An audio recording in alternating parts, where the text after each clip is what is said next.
The Arcane Research Society returns to bring esoteric scholarship and practice in 2026 with 2 major events held in Austin, Texas. Register for an annual membership and attend online or in person all of our annual events, including June 13th, our spring workshop, and November 6th through 8th, EnochiaCon, our full esotericism conference. The ARS Spring Workshop features 3 workshops led by Jason Louv, Craig Williams, and Frater RC. Spend a whole day in downtown Austin, Texas, enjoying these hands-on deep dives with experts in their fields. Register today for all live events included with ARS annual membership, Spring Workshop, and EnochiaCon, which features too many amazing presenters to name. Sign up today at arcaneresearchsociety.com.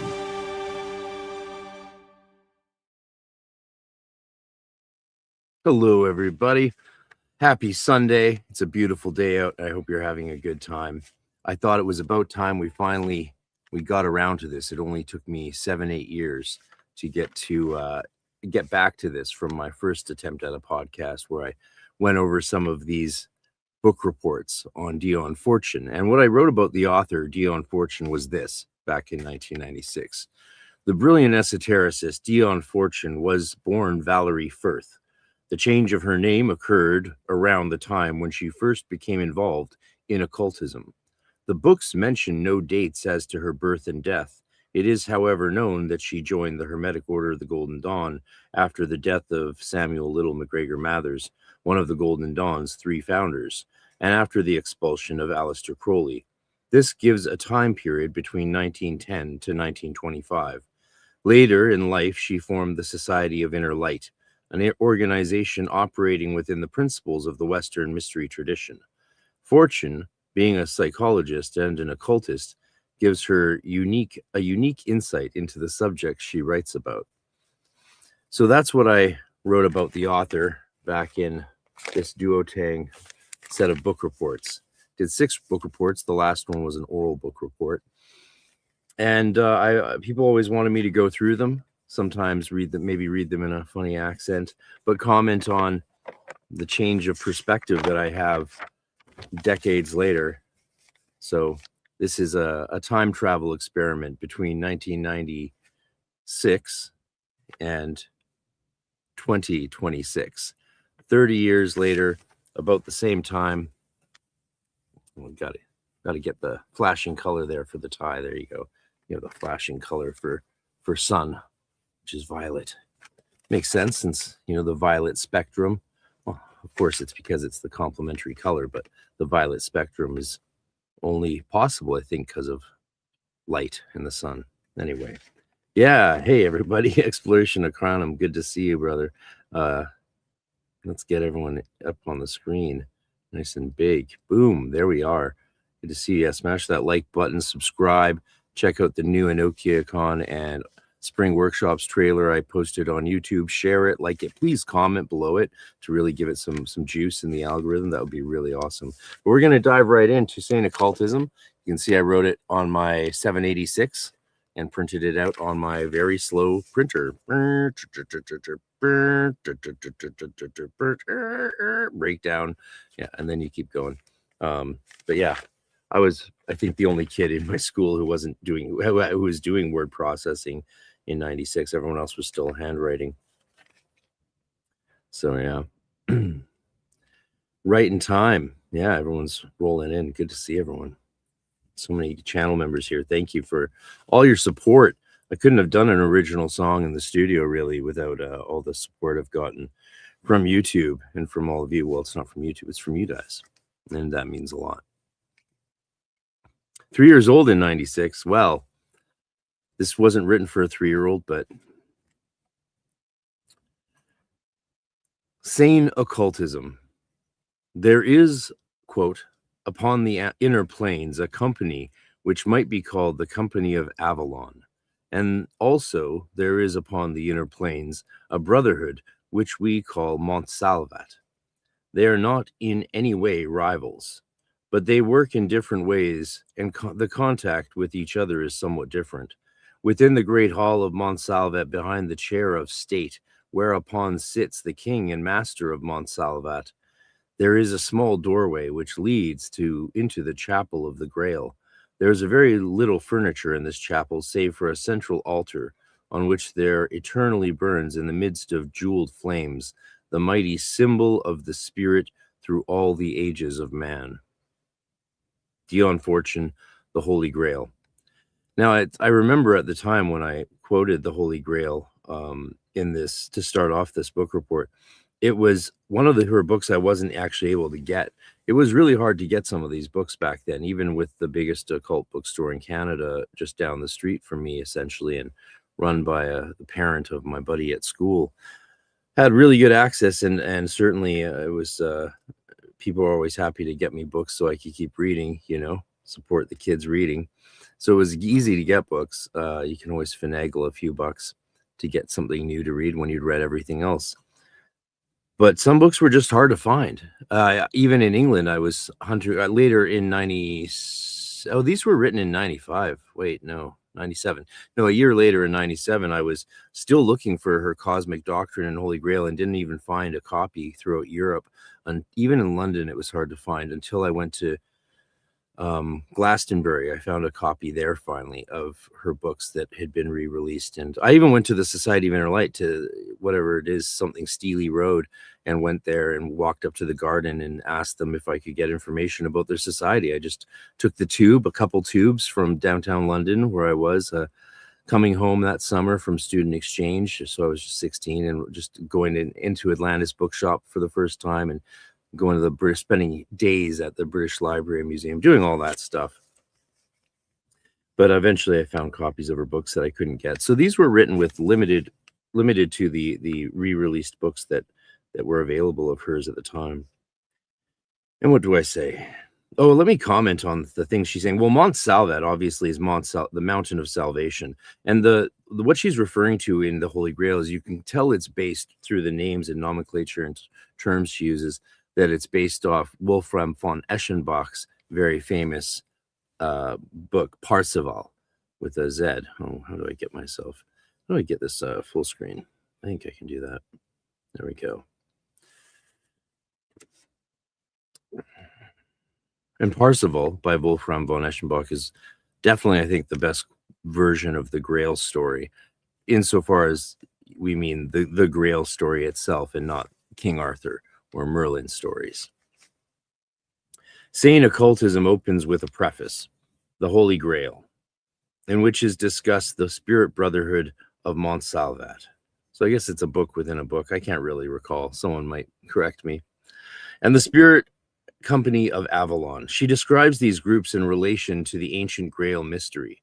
I found her description of the castle in which the Grail is kept and the land around it interesting. Right away, it's like, come on, 16-year-old, don't just say interesting. Anyway, then I realized that what she was speaking of, I think I meant curious, not interesting. It was like interesting. Then I realized that what she was speaking of is an astral location. Note, there is no actual locations in the astral as we normally would perceive them. There are only different energies and modes of consciousness.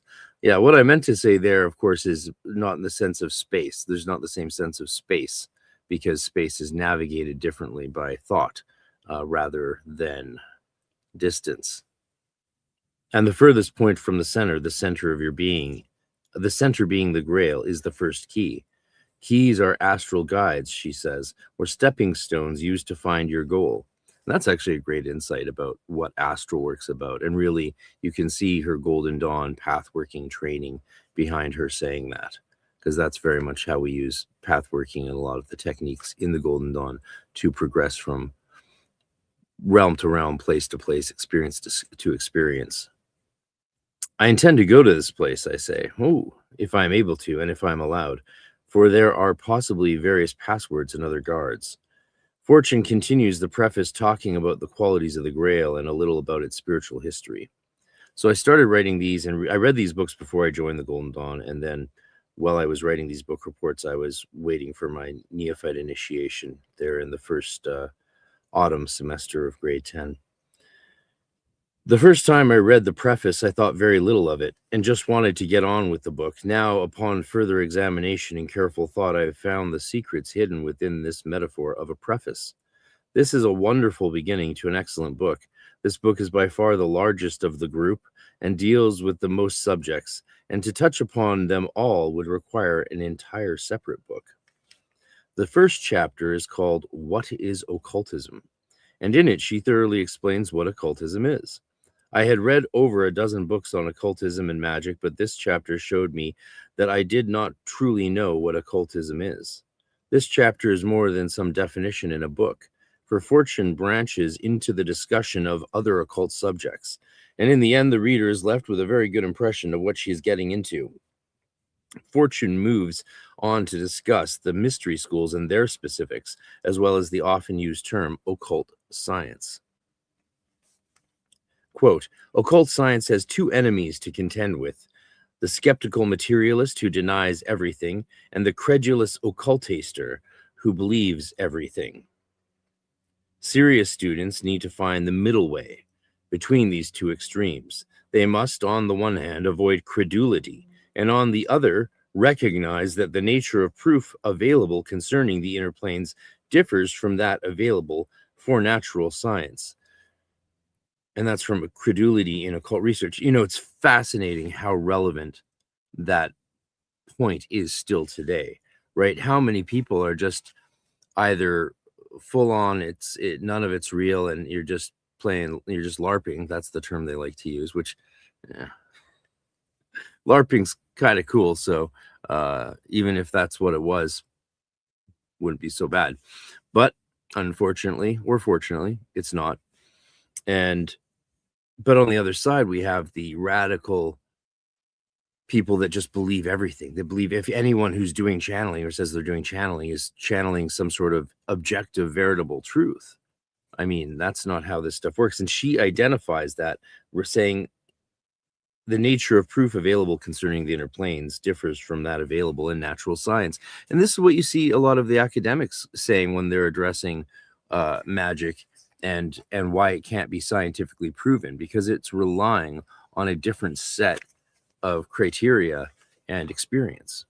And enough has been said on that by those academics. Thank God that we don't need to get into it here today anymore. We can just say, yeah, if you're interested in that balancing act between of experience between facts and truth, because those are slightly different things, then go check out what Dr. Puka's said, or what Justin Sledge has touched on it a bit, though, you know, and they come from different, they had a huge debate. They had a huge, like, 5-hour debate that's on the YouTube, debating whether magic's real. So you can go check that out, whether the occult is just another cultural icon or object or artifact, or if it does speak to some other reality. But if your premise is that there's no other reality beyond this and consciousness is a delusion, then obviously your conclusion's predetermined by that premise. So a lot of comments. I'll go scroll through them in between each of the books that we review. The contents of the chapter, Credulity and Occult Research, are of utmost importance. Fortune says that to be content with self-surety is not enough. There must be found actual proof. She speaks of the clairvoyant discoveries of Rudolf Steiner and W.C. Leadbeater. That is the kind of proof which she says must be found. She speaks of two kinds of proof, objective and subjective. She gives definitions of both and the process through which both may be found. I liked what Fortune had to say about both, and in future applied them to my studies and practices. At various later parts of the book, I got lost in her talk of free association, and it took me careful reading to come through with a solid understanding. The second half of this chapter does not roll off the end of the tongue. I find that throughout all her books, there are some parts that fit together easily in my mind and some that do not. I think this is because in the parts that are difficult to understand, I am merely not ready. Well, to be fair to my younger self, there was probably parts where I was not the problem. Her books aren't perfect, but there was definitely, certainly many parts of her books that I was not ready to understand, especially prior to training in the Golden Dawn. Of course, this may also be due to inconsistency on the writer's part. Yeah, of these two possibilities, I am as yet unsure which is true, but I am sure that time will reveal all. What's up, Occultology? Good to see you. Good to see you, Frater. I have found that Dion Fortune has in these books 3 ways of writing. First, she sometimes writes in a preaching manner, stating the various facts. Furthermore, she also has a form of discussion in which I feel drawn into the very pages of the book. Moreover, there are instances where she is actually teaching methods of practice for some of the various occult practices. All forms her of writing. Yeah, so not a perfect book report. Well, I guess there's typos. This was before spell check, I'm pretty sure. If not, well, Lord forgive me. It still got a good mark because most people just handed in like 3 paragraphs on a single page sometimes, if that.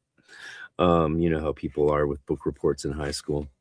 But of course, I took the chance to write a whole treatise because any opportunity.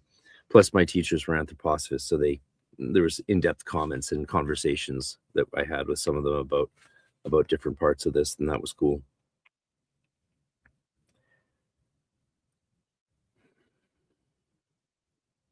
Where was I?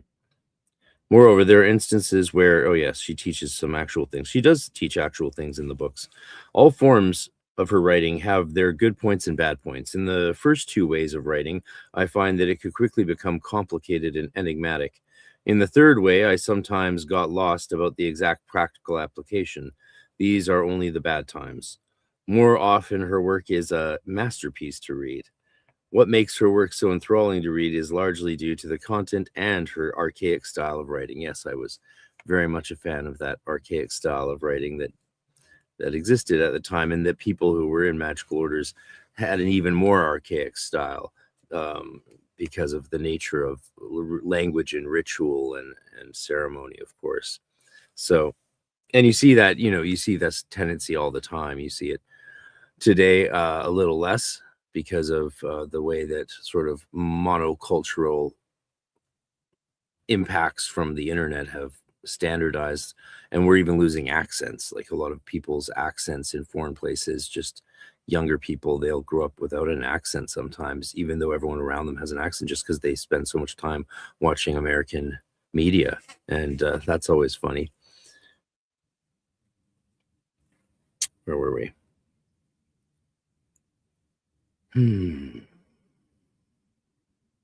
Yes. The chapter Meditation and Psychism is a perfect example of her instructive way of writing. Fortune defines the pathway to contact with your higher self, and how in that state of superconsciousness all can be known. I, from personal experience, can verify the validity of such a teaching. This is one of the esoteric practices that is considered occult fact. That's interesting, isn't it? I was so confident about that idea. Yeah. And I think it's probably, one of the most, it's just an old fact. It's an old idea that goes back to the core of spirituality itself, right? That we somehow access this super consciousness. But that is the Hermetic idea, very much so, that we see in the Hermetica, right? Go get your copy today of the definitive edition from Amazon, Hermetica by Dr. David Litwa.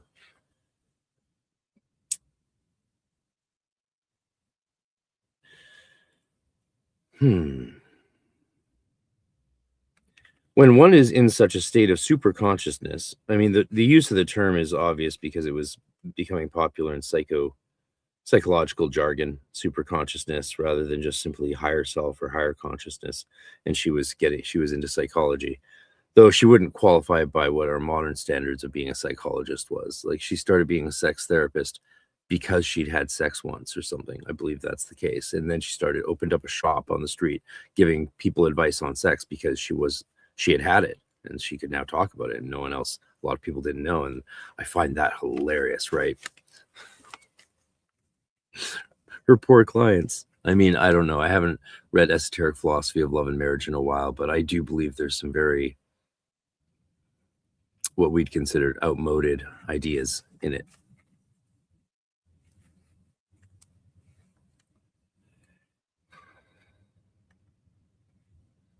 I keep losing my place. I'm going to keep my finger on the page.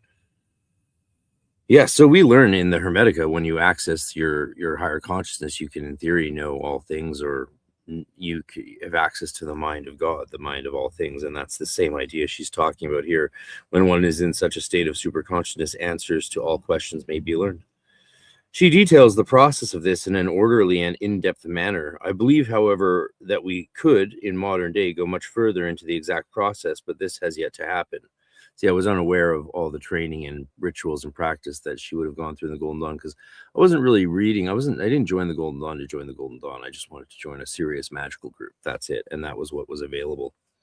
The cross-checking of the revelations from the higher self, Fortune says, is of utmost importance. See, even back then, they weren't like, just believe whatever you feel it tells you. No. Honestly, this was something I'd never considered before. That's why it's good to read these books, because as a young person, interacting with their higher consciousness as much as I was able through my practices and spiritual dedication and rigorous, like, ascetic lifestyle choices that I was really making a lot of the time. Obviously, I was still a kid, so I was a kid, but yeah, like dietary changes, like not having carbonated beverages for months on end so that my psychic senses would improve, all this kinds of stuff that different psychics or spiritual teachers that I had access. I was surrounded by them from every tradition, right? Even when I was 10, I lived in an OTO oasis, and, inherited a bunch of books from there magically that showed up. So, fact-checking the higher self. Honestly, this was something I never considered before, and something I was at first in disagreement with, of course. And you see that impetus today still with people. So if I hadn't read Dion Fortune at age 15, 16, then I might have been one of those people. It's like, anytime I get a sense that something's true, I know it's true, even if all of reality says otherwise. And that's a problem. We see people struggle with that today. After reading her thorough explanation why this must be done, I was in complete agreement. I am not easily given to a change of belief. No, stubborn Aquarius. I now use her process of confirmation in all of my operations. Fortune continues in the discourse of formulating proof, subjective and objective, in relation to psychism and occultism in general. At times, this discussion becomes lengthy and overdrawn, but I can think of no way to shorten it. Quote, but on the other hand, let us never forget that there is no such thing as revelation to brain consciousness. Revelation is always to the higher self and has then to be translated through into brain consciousness. And I think this is still super relevant. And a piece that most people miss is the interpretive process, the hermeneutics. In that translation, discrepancy may occur, and therefore all revelation and inspiration, even the clearest, requires counter-checking. There you go. Meditation and Psychism is what that quotes from that chapter. In the chapter, The Left-Hand Path, Fortune opens wide the veil that has, well, let's check, let's see if there's any comments. We can take a little break there. It's not through the first one yet. This might be a multi-part stream project. So, I was thinking.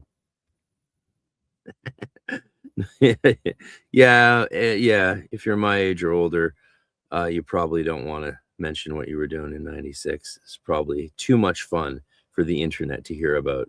You graduated high school in '96. Good stuff. Good stuff. Xers in the chat. Gen X stream. Gen X magician stream. Good to see. Yeah, so many nice. I thank you for all the nice messages.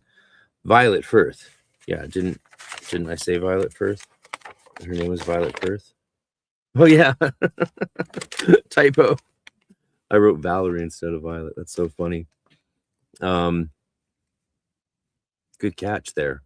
Good catch. Violet Firth, not Valerie Firth. It's another reason, like, why we keep diaries and why it's good to just write things in general. Just write. Get out a pen and paper and start writing things. Write essays. Do a diary writing essay practice, journaling. Because if we don't do that, like I would, if I didn't have these, I'd remember them as being flawless and far superior to what they actually are. Now, obviously, it was still a ton of work that I put into this. Obviously, I got a, an A or whatever. And we were only meant to do one book report and I did 6. So they're like, what the fuck's wrong with this kid? He needs to get a girlfriend.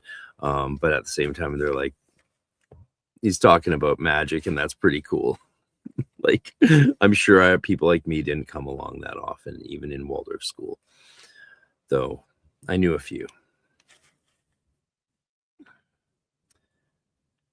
You say, hey, Ray, good to see you, Ray. Ray's been on the podcast. Check out my episodes with Ray and her friend. Those are amazing.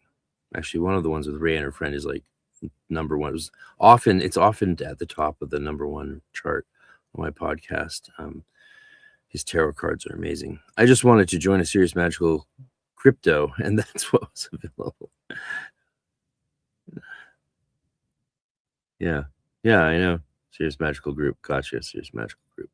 Yeah, exactly. That's you know. I was lucky I ended up joining the Golden Dawn and not.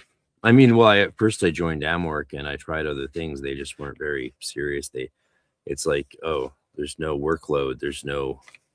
Doesn't ask much of you. The idea, there's a big mistake in not just the spiritual world, but in a lot of the world, that people don't want to be challenged, and that, you have to make things easy to appeal to people. And it's not true, right? And if you start to appeal to the people for whom that is true, you're missing out on all the best people. It's like I've had viewers of this channel, get really mad at me and say, insult me for making content that's longer than 10, 15 minutes. They're like, anything over 20 minutes isn't worth watching. It's like, okay, well then don't watch it. And they're like, but I'm not an idiot for making it. They're like, yeah, you are. You're an idiot for making it because we're your fans and we don't want to see this. I'm like, well, if you're not my fan, if you have less than a 20-minute attention span, clearly, and plus you're calling me names, so get a life. Block. Yeah. No, people want to be challenged. Of course we all want to be challenged. The best people do anyway. Tell me about your biggest magical challenges in the chat. Drop it in there. What's some of your biggest magical challenges? We'll see what ones we have in common, and maybe we can talk about a few of them after this chapter. Let's get back into it.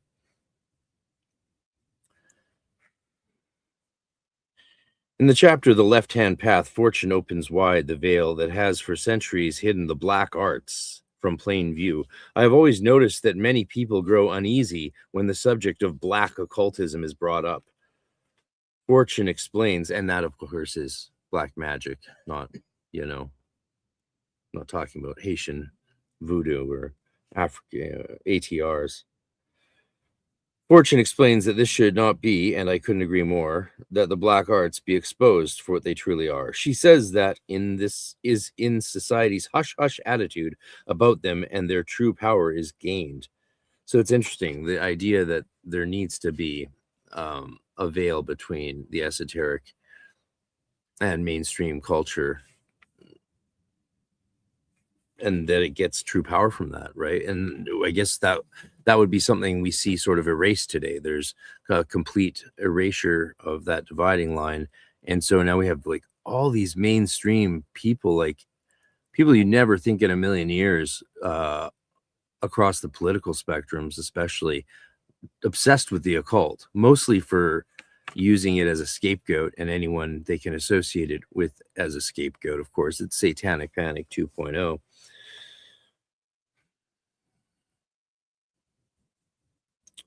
She then defines two kinds of occultism: intentional, be thou my good, and unintentional, those who stray onto the left-hand path. She warns about keeping company with either, saying that it can be most unpleasant and the wise should be wary.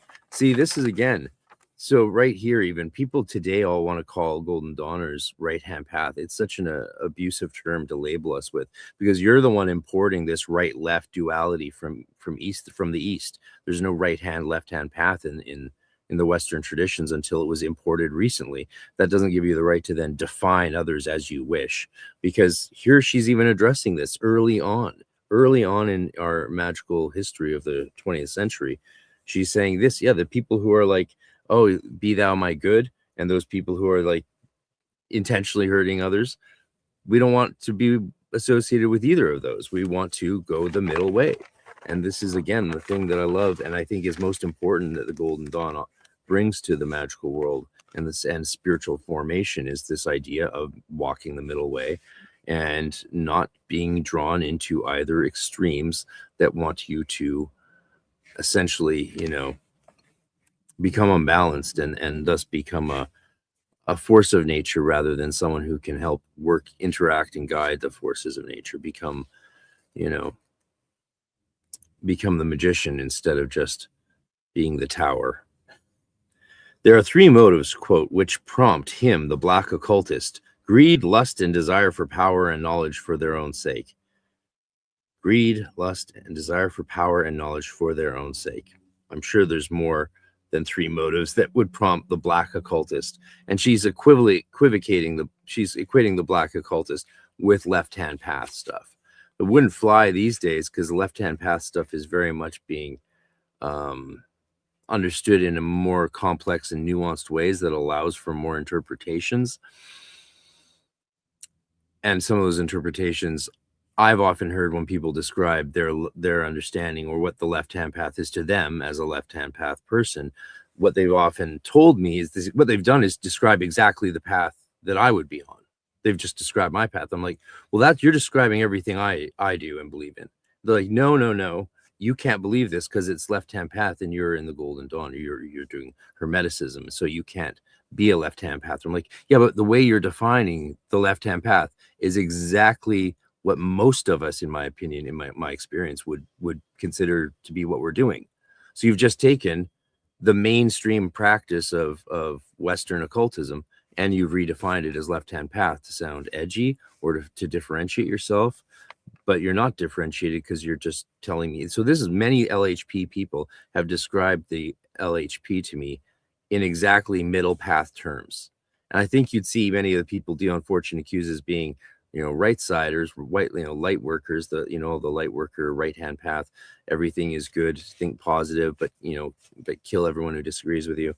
Those people, she would also, I think, say a lot of those people would describe their path the way that most of us do, as this sort of middle path. So there's the terms that we use to define things, and then there's the realities of what those people actually believed, right? And you always got to be very wary of the difference and the often massive disconnect between actual beliefs, which we live through our actions, and stated beliefs. There's a term for each of those. I forget what it is.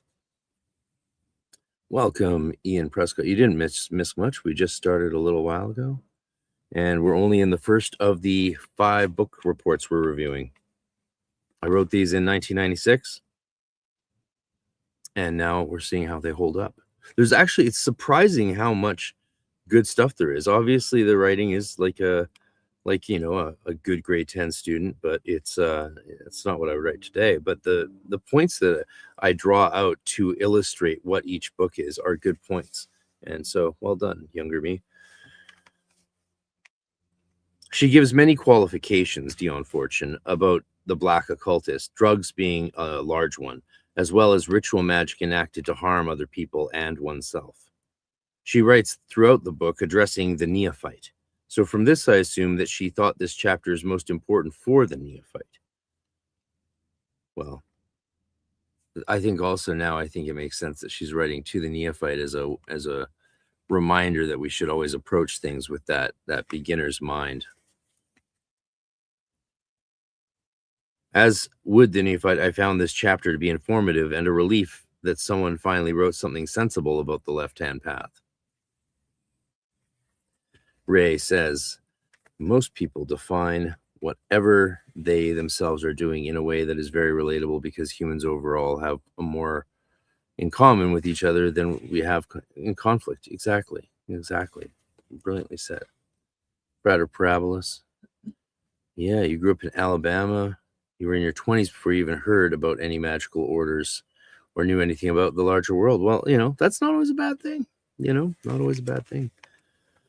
I liked living in a small town the first 6 years of my life. I lived in a small Japanese fishing village called Steveston. It's where they filmed once upon a time. So outside of Vancouver, if you know that little small town area, that's where I grew up riding my big wheel in the 80s, and we left in the later 80s and mid 80s. We left in the mid 80s, but the first, like, I have lots of memories of living in once upon a time Steveston, BC. It was good stuff.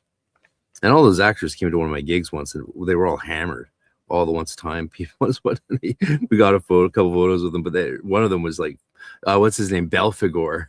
He was just falling down all over us, knocking our instruments and stuff. But they wanted to be near the band, and they were celebrating a rap or something. I don't know. They were good fun, handsome guys, and girls, of course.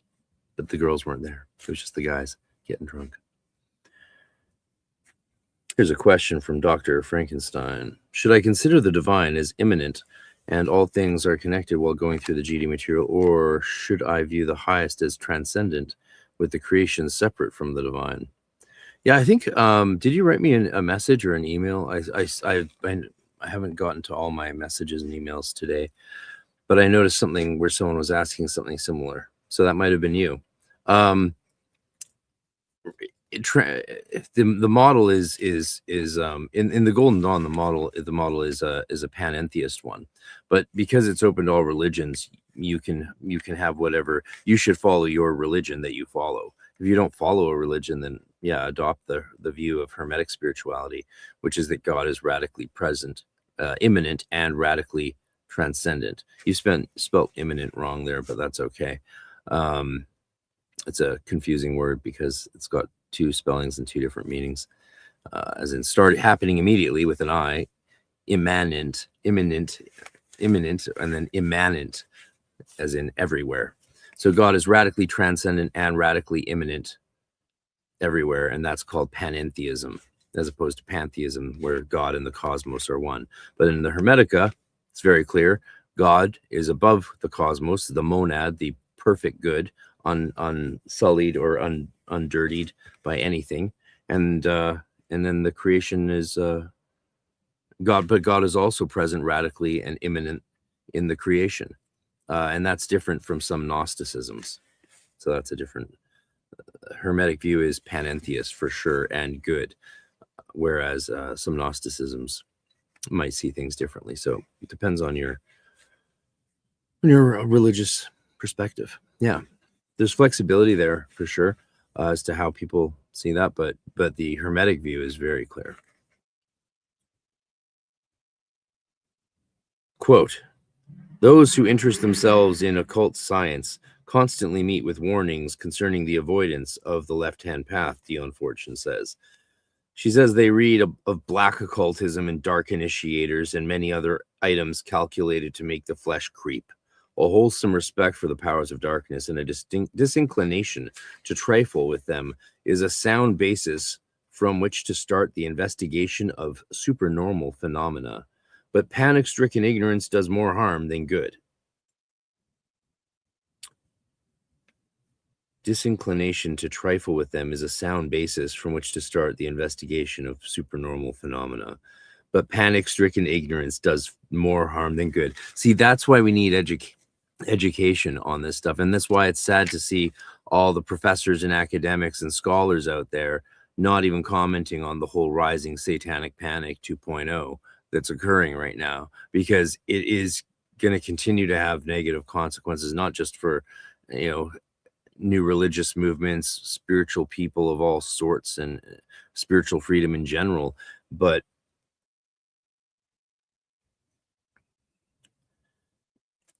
it's what leads to laws being made eventually, right? Magic could easily be made illegal again and then weaponized against people, and all that is illegalizing someone else's form of religion. To outlaw any aspect of magic is the same as to outlaw any religious belief, and you better have a good reason for doing that with a broad brush. I would recommend this book to anyone in the field of occultism. It is a level-headed and sane collection of information. So that is my grade 10 book report on Sane Occultism by Dion Fortune. And there you go, the original ones. So this would have been a copy that I made, and it doesn't have the notes by my teacher. I wish I had that copy still, but The next one is esoteric orders and their work, and we're going to have fun with that. Let me see what comments you have. Please, if you have the ability to send a gift of membership or do a super chat, that's always helpful and keeps me able to do these streams and do all the stuff that I'm doing for you. We had a big release today of the new promo video for my events coming up. June 13th, I will be in person in Austin, Texas with Jason Louvre and Craig Williams doing a full day of workshops. I'm doing 3 hours in the morning. Then there's a 3-hour workshop in the afternoon and one in the evening with long breaks in between, nice long lunch and dinner breaks for everyone to hang out. We got a whole building downtown to hang out in. And then you also get access to the November event. Same thing. You can attend online or in person live. It's going to be great. And I recorded an original song to promote that event. So let's check out this new trailer I made. And I hope you enjoy the Delta D blues that we recorded in studios with my buddy Jesse on steel guitar and myself doing vocals and a few other instruments in there. So enjoy this. I'll be right back.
Damn, I'm proud with how that song turned out. And it was done to the beats per minute of 70 with did 7 vocal takes. And then we comped, we used the last one mainly actually, because I did the first 3, listen to them, did 3 more, listen to them, and then did the final one, which was really a good one, but they were all good. And then comped in a bit of the other parts. That's how you do modern vocals, or that's how we've done them for a long time. But yeah, we also decided to do something really interesting with the vocals, which you might have noticed, maybe not consciously, but your ear probably heard it. We did an old blues style of recording mixing in which all the instruments get a little bit of reverb, or what most people think of as echo on the instrument, but the vocals have none. So there's no reverb on my vocals there at all. It's just raw. And we did a version where we added reverb to one version. I sent it around to a bunch of people, lots of people, to get their opinions. And yeah, we went with the no reverb, though a lot of people did like the reverb one more. but the musicians liked the non-reverb one. It was just more immediate. And so we might release the reverb one on the next promo video, which will have all the titles and the full lineup of presenters, because we still might have 2-3 more presenters added on. We'll see what Mr. Peterson and a few other big names say with what we're able to accommodate or offer them. So go sign up. The more people who sign up and join, the more we can bring and offer to you guys, and in the way of courses, workshops, events, and all of that stuff. And of course, it's an international. We do things internationally, so it's got to be done through a membership annually. We can't do ticketed events or anything like that. That allows us to rent places we couldn't rent as a doing ticketed events. Also, it allows us to, again, function internationally. Esoteric orders and their work. Let's go. More Dion Fortune. Who doesn't love Dion Fortune? We all love Dion Fortune. On the back of the book, it says, Dion Fortune here uncovers the workings of these secret organizations and describes their operations in detail. Not as much detail as Crowley, eh? That's an expose. I mean, all these things had been read in court for the trial, and I will read the court transcripts. Maybe that'll be my next stream. Yeah. Super chat me if you want to be my next stream, reading the court transcripts with Mathers and the lawyer whose last name was Scorpio. So it's Scorpio talking to Mathers and Crowley. It's wild because, yeah, Mathers sued Crowley in court. Yeah, the whole situation was wild. Though this book gives a tremendous amount of insight, I say, for those persons interested in the esoteric orders, I'm reminded that Dion Fortune herself was a member of one such order, and it seems to me that even in her openness, she still shrouds her knowledge in mystery.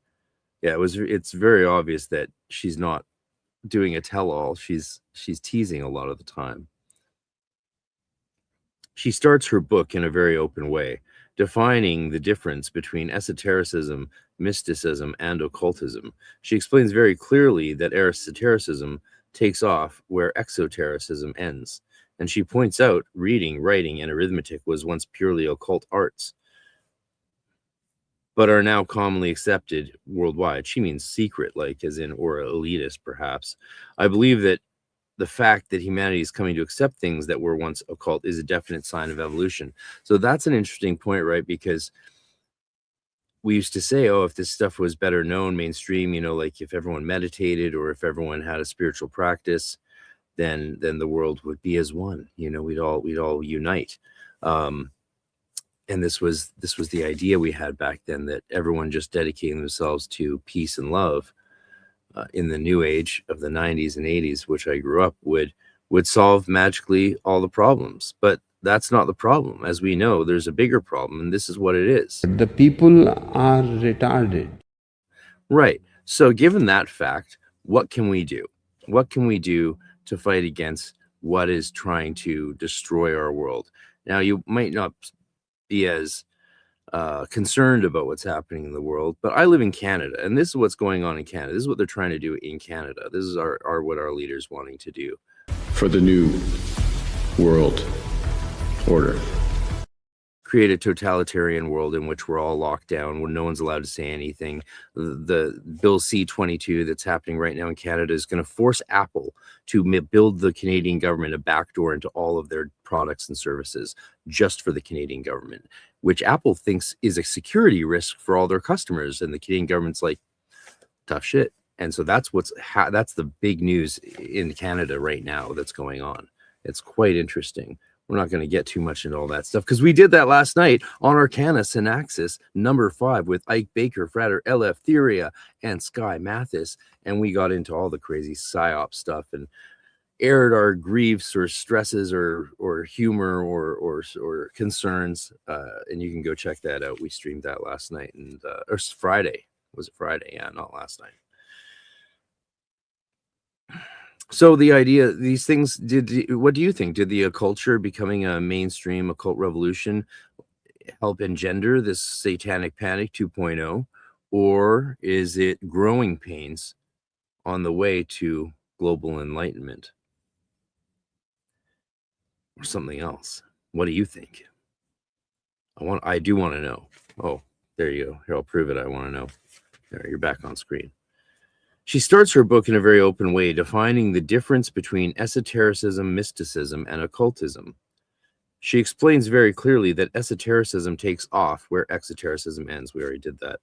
So I believe the fact that, that esotericism and exotericism are coming together was a sign of human evolution. I don't think that's the case anymore, though in a way it is. In a way it is. But I'm not sure if that has anything to do with evolution or is cycles of culture. This book I have found to be written in much the same way as the books of the other great esotericists of the early 20th century, such as Helena Petrovna Blavatsky, Rudolf Steiner, and Alice A. Bailey. Those were the books I had a lot at home because my mother had those books. H.P. Blavatsky, she had that stuff. Rudolf Steiner, Alice Bailey. Alice Bailey, of course, I got into a little bit, but then I read her chapter called that she entitled The Jewish Problem, and I was like, maybe she's a little cooked. I mean, they say, oh, it was the times. It's like, yeah, not everyone wrote chapters in their books called The Jewish Problem. So she did. And it seems she really did believe that they were a problem for root races, which is just, we see where that went. And we see where it's leading today. Fun times. All right. Party. Unlike what I have read of the previously mentioned authors, Dion Fortune adopts many phrases from Latin, i.e. persona non grata, post hoc, propter hoc, modus operandi. Even though I did not know what some of these phrases meant, I still understood the overall idea. This book is very well written, and I enjoyed and could relate to most of the subjects discussed therein. I'm saying therein, you can tell I'm reading her books because, that's where I learned to speak that way or write that way from reading all the occult books I was reading from grade 7 to here in grade 10. As I said earlier, she shrouds her knowledge in mystery, and maybe it is just the time that she lived in, but she never goes into detail about anything. When she talks about the occult schools, she will never name a single individual school, but will generalize about specific aspects of the occult schools as a whole. It's okay that you're late. If you're coming in late, we're looking at esoteric orders and their work. We did sane occultism, and we got many more to do.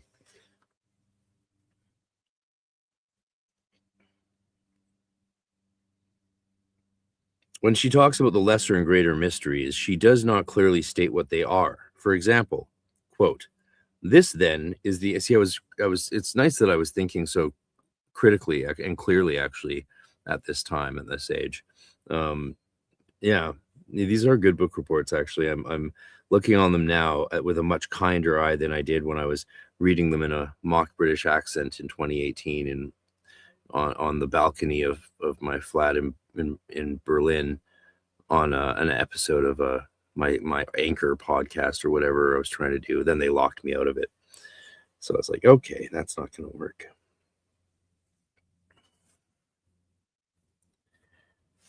Example, this then is the organization of the occult schools. Quote, first the group that gather together about the initiates of the lesser mysteries, then the fraternity that is a pendant of the greater mysteries, and finally the greater mysteries, the order itself wherein the real occult work begins. Chapter 8, Orders, Fraternities, and Groups. Before or after this point in the book, she does not explain what the mysteries are. This is also the situation in most other cases. In her chapter, The Use and Power of Ritual, at no point does she even hint at how a ritual is performed.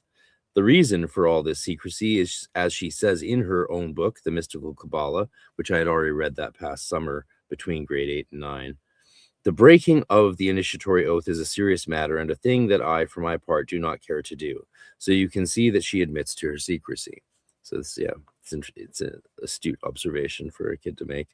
I find it interesting, however, that there had been published before esoteric orders in their work detailed writings describing the exact method and function of ritual magic.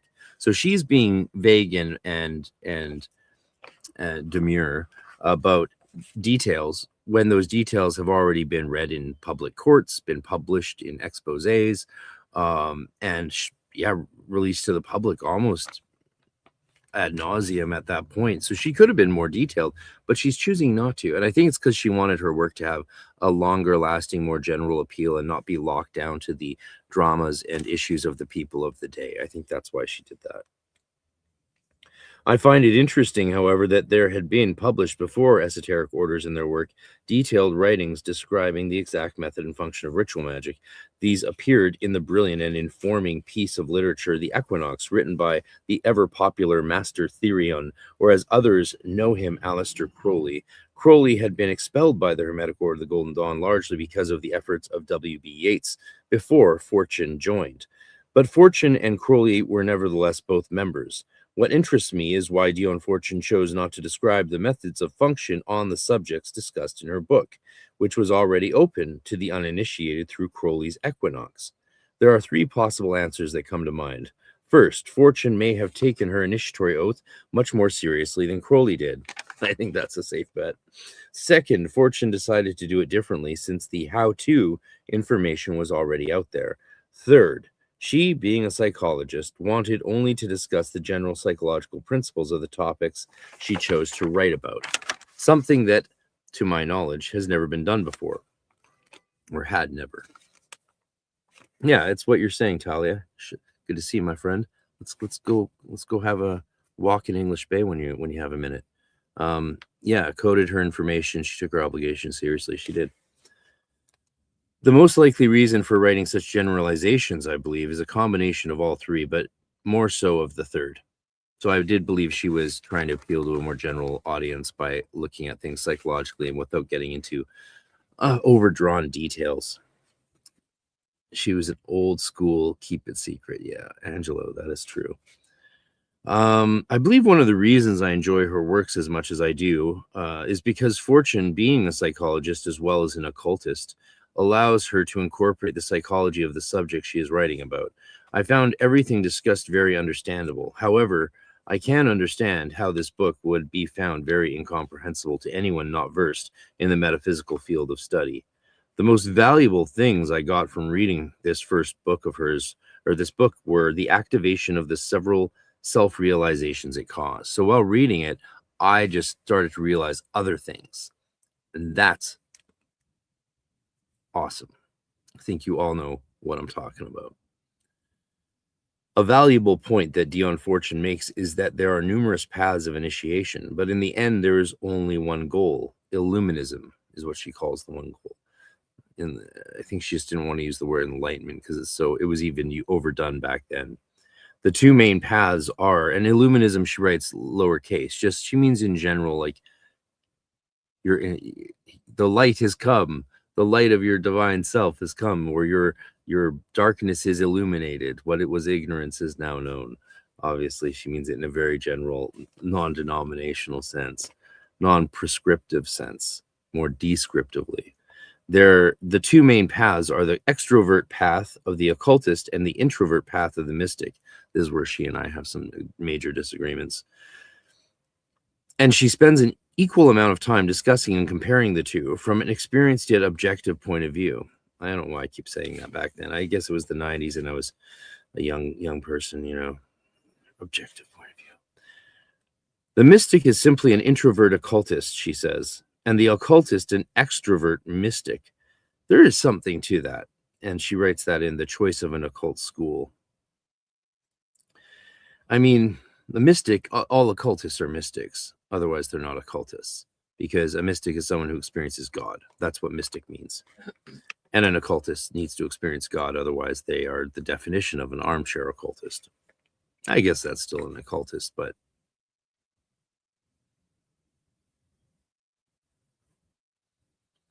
and the occultist is an extrovert mystic. There's definitely something there, right? Yeah, Fortune and Crowley were pen pals and did communicate. I believe that is true. And yeah, I'd like to know more about that. That would be fun to actually find their letters if they're still around and go through them. I would recommend this book to anyone, as the title says, interested in esoteric orders and their work, and to any would-be pupil of any aspect of metaphysics. That's the end of that book report. So this was at that stage in school where you realize that book reports aren't meant to just be retelling what the book says, and you're actually meant to analyze and look at them from second order logic. Oh, have her letters never been published between Crowley and Dion Fortune? Have they never been published? I find that shocking because that would sell like hotcakes. And Ian says she put the theory in her nonfiction and the practices in fiction. Oh, really? Okay, well, I need to read her fiction then. I'm planning on actually audiobooking them for you at some point.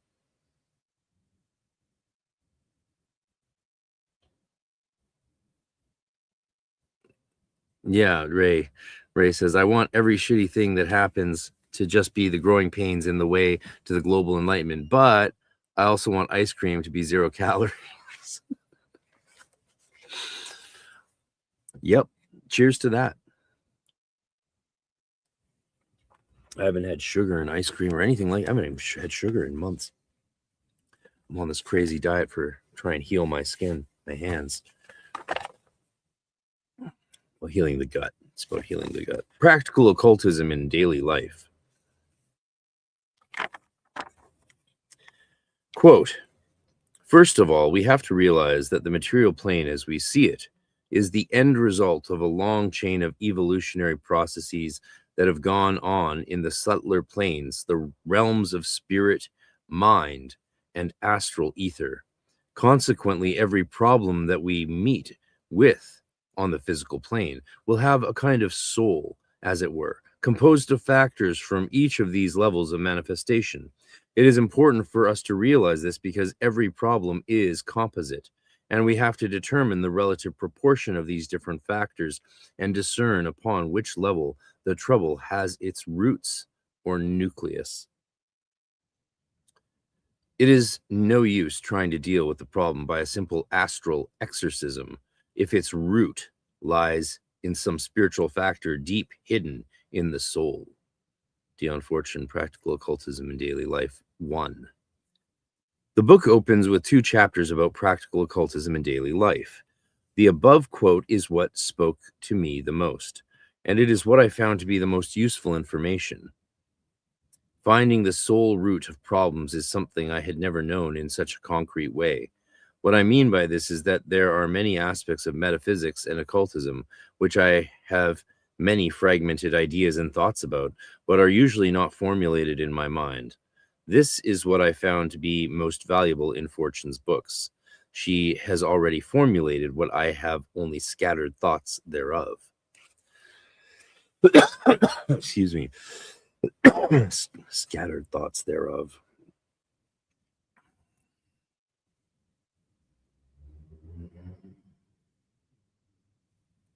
Where was I?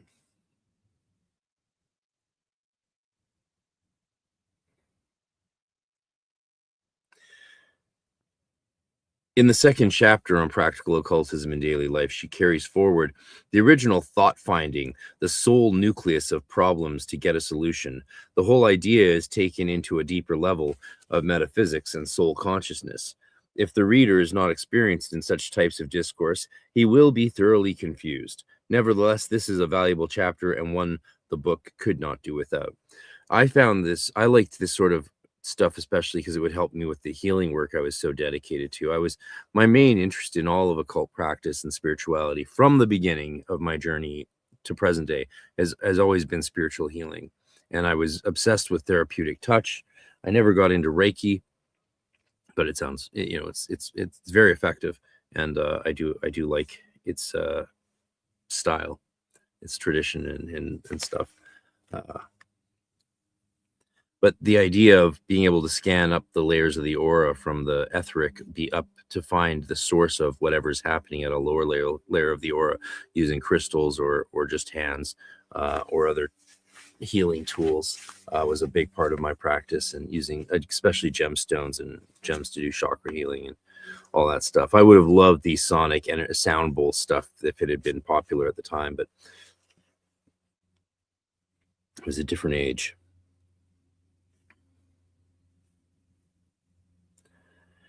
In the second chapter on practical occultism, in daily life, she carries forward the original thought, finding the sole nucleus of problems to get a solution. The whole idea is taken into a deeper level of metaphysics and soul consciousness. If the reader is not experienced in such types of discourse, he will be confused. Nevertheless, this is a valuable chapter. One of my favorite chapters throughout all her books is the chapter following practical occultism in daily life, the control of environment. Yeah, this is a good chapter.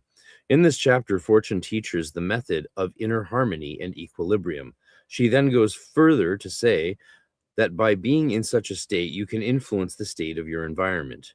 This knowledge has since been a tremendous use to me, and I continually recall her words to mind. Quote, until we cease to be influenced by surrounding conditions, we cannot hope to exercise any mental influence over them. There you go.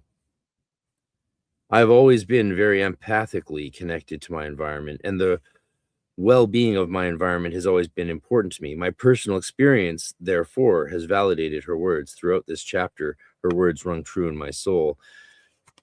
What I should have said there is that I was, by empathically connected to my environment, I meant highly reactive to my environment, highly sensitive to my environment. If someone was, yeah, and you know, a lot of you out there, I think most of my audience knows probably what I mean by that. Not everyone's that hypersensitive, but if you are raised in an environment of hypervigilance and certain other factors, you become hypersensitive. And if you have psychic inclinations, those things sort of grow together into a complex psychological and psychical set of way of being that has problems and benefits. And thank God it was the discovery of things like the lesser ritual, the pentagram, that finally started to give me space between my sensitivity and the environments that I was in. And that was the superpower I unlocked, was to no longer be impacted by my environment. And then all of a sudden, the way even people reacted to me was different because I wasn't reactive. And I had a bit of an astral buffer between what was happening to me and how I would respond. Yeah, Reich's character armor is interesting. That's unfortunately, he turned out to be such a scumbag, right? Damn. All right, how's everyone doing? Having fun? 41 people here. Great. Thank you.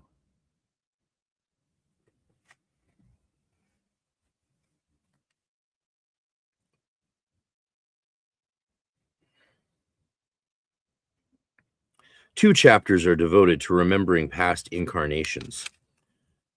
It's funny, you know, I was big into past life memories. I was obsessed with that stuff. And after this whole period of my life, I basically started ignoring that whole field of the occult because I found it to be very dangerous, far more dangerous than a lot of other occult practices people consider risky.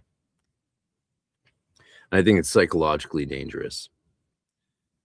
Where she goes over the two recognized aspects of man, the higher self and the lower self. Yes, these are the recognized aspects of man by the authorities of the world.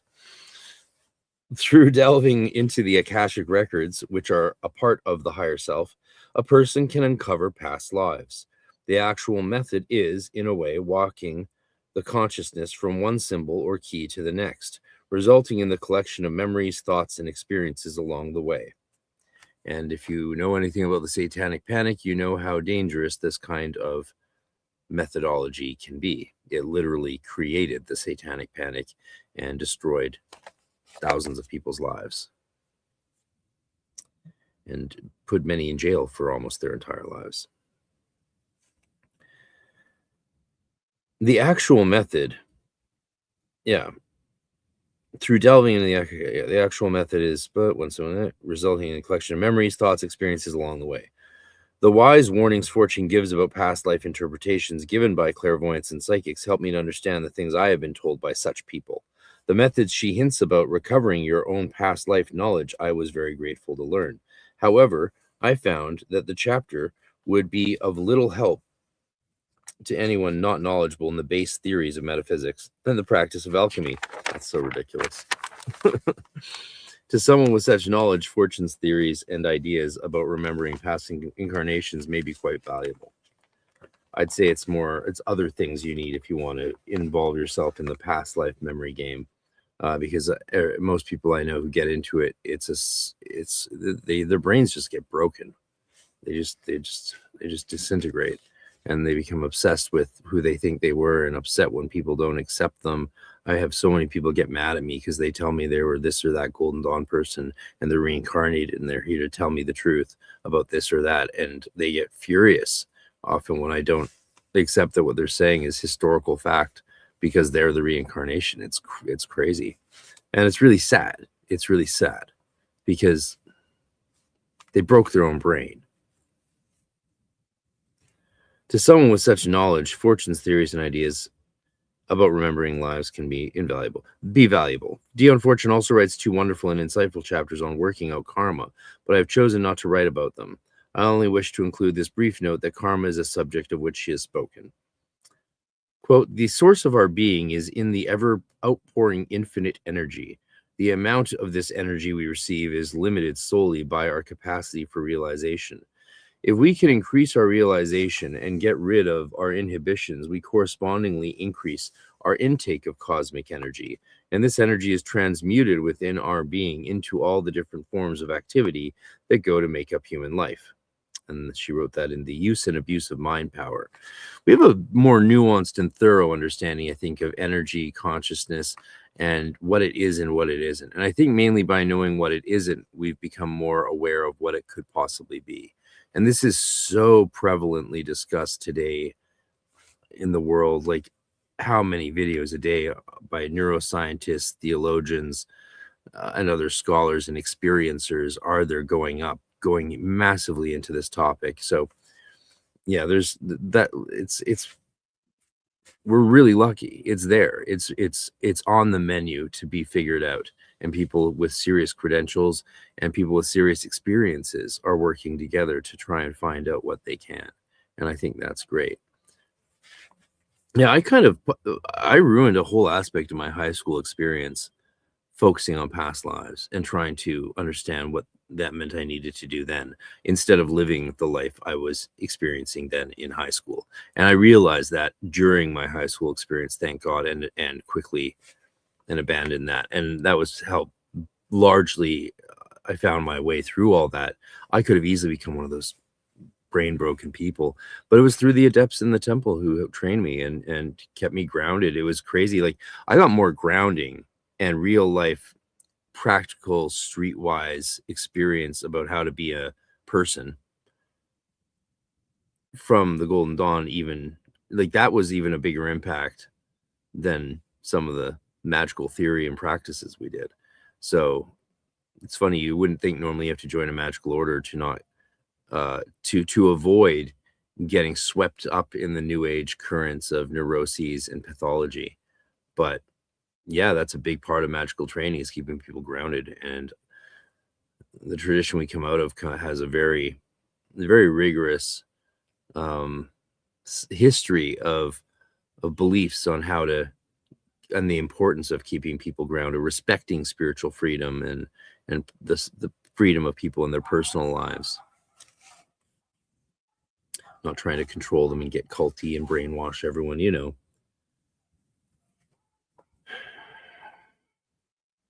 In this chapter, The Use and Abuse of Power, the process of energy flow in and throughout the human being is explained clearly and precisely. The words conjured a perfect image in my mind, and I could truly see the miracle of life and its beauty. Fortune says that there are 2 methods of drawing in the cosmic energy: the ceremonial, implying ritual magic, and the meditative. What made no sense to me is that she then says that the ceremonial, or ritual magic, is only for directing the cosmic energy that it was drawn in through meditation. This contradicts what she had said previously, that ceremony and meditation are both separate methods of drawing in the cosmic force. It's the kind of thing a teacher likes to see in a book report, is a student observing contradictions in the source text's argument. But, you know, as to understanding what she's talking about, I think that's an irrelevant point, really, because, yeah, these kinds of narrow definitions she's doing here with ceremonies directing cosmic energy and meditation bringing in cosmic energy. I think the substantial point now that I would draw from that is ceremonies don't necessarily create intrinsic magical power necessarily. It's the participation of the people involved in conjunction with their harmony with nature, because we're part of nature, not separate from it, that calls the spirits and the divine forces, or the natural forces, all the forces, to the thing, right? So that's why you could, if you're a robot, which we have now, went and did the ritual, some spirit wouldn't show up. No, you need the human soul.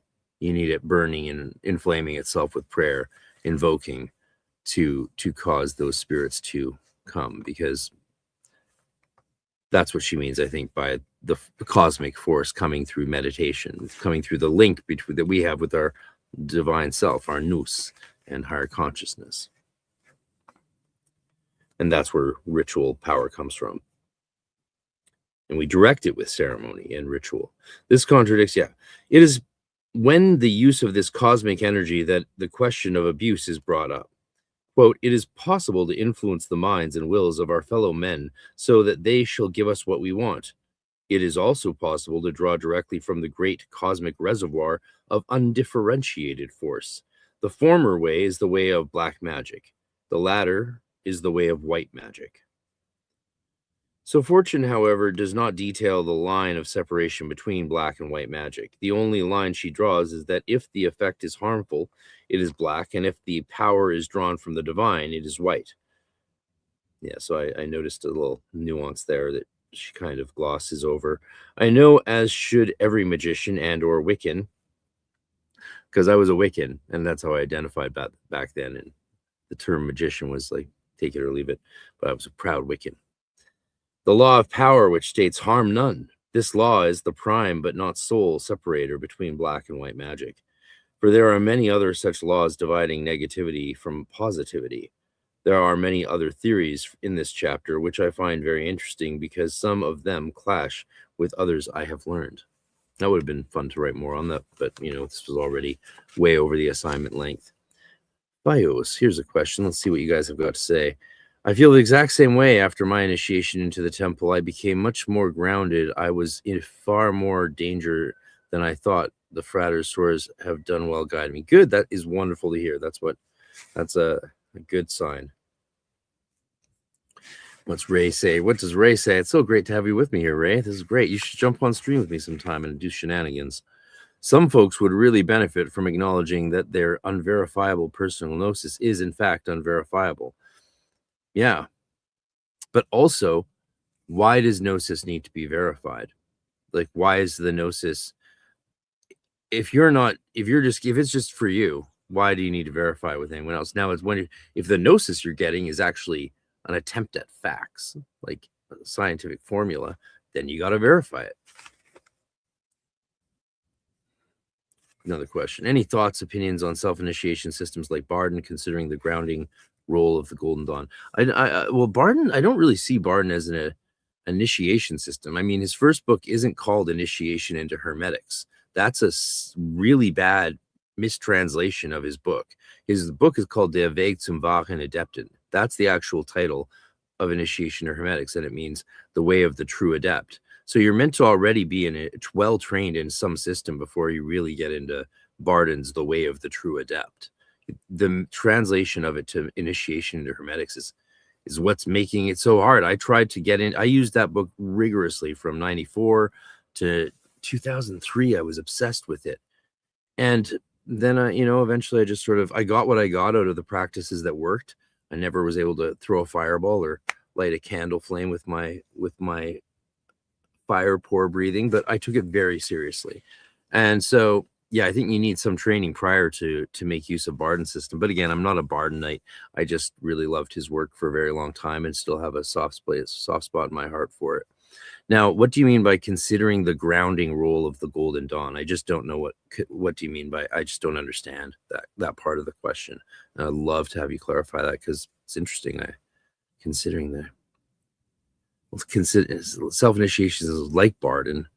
I mean, so there's lots of self-initiations I mean, most things can be done in a self-initiatory way. You know, the Hermetica is a self-initiation path, but you need a guide. So there's a lot of times you need a guide. In the Enochian system, it's self-initiation, but your guide is the material that Dee and Kelly brought through. Barden is a hard practice. Yeah, most people I don't think actually really do the early practices to the point that you need to do the later ones, but that's okay. You can also pick and choose what practices from Barden that are going to be beneficial to you, because some of them are not real. Some of them are fake practices.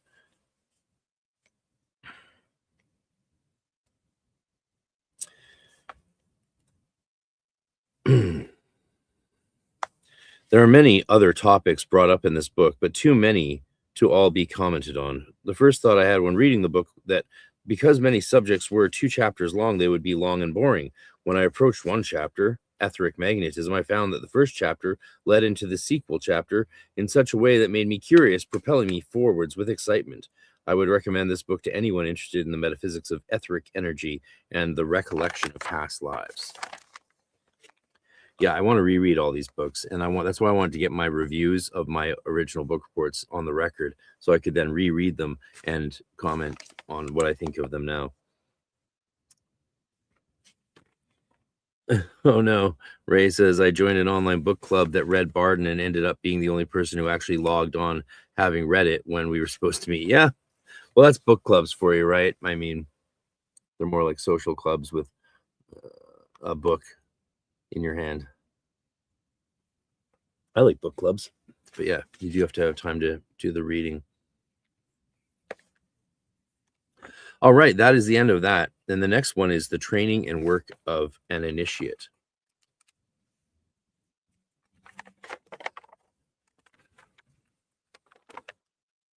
Yeah, this one's a long one.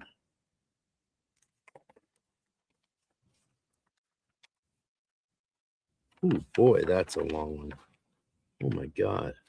Well, we'll dive in. Just gonna let me have a quick little break here. And yeah, so if you're new here, if you just checked out the channel, I'm hosting an event. I'll be in Austin, Texas next month, and I'm doing a workshop with Jason Louv and Craig Williams. And then we're doing EnochiaCon there as well. So you can be part of both events by paying a one-time annual fee to register for 2026 and all of our fun events that we have with all amazing presenters in person. And just check out this ad. We did original music for it. It's really great. Enjoy.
believe this is the correct title. Hope you come and register for EnochiaCon and the spring workshops that we have. It's going to be great.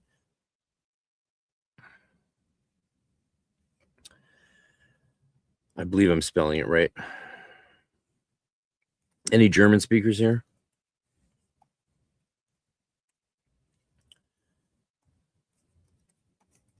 Nicht initiation into Hermetics. Yeah, that changes it, doesn't it? If his first book in the series is called The Way of the True Adept. Yeah. Let's see if that's it, if I got the German right. Der Weg zum wahren Adepten. Yeah, I did. Der Weg zum wahren Adepten. Genau. Ja, wer war? Ja. Selbsthypnose für Franz Baden, Weg zum wahren Adepten. Self-hypnosis for Franz Barden's Weg. There's a book called Self-Hypnosis for Franz Barden's Weg zum wahren Adepten. That's hilarious. That's hilarious. Yeah. Okay. Yeah, so I will. Thank you. Yeah, I'll do it. We'll do it. I'll even do the accents as best I can. Or maybe I'll just do random fucked up accents. Who knows? We'll just have crazy fun time. And that means I have to do some keep spring cleaning because we put a lot of those things away. So I have to pull them out. Let's continue. Oh. I have to go in an hour, so see if I can get it done by then.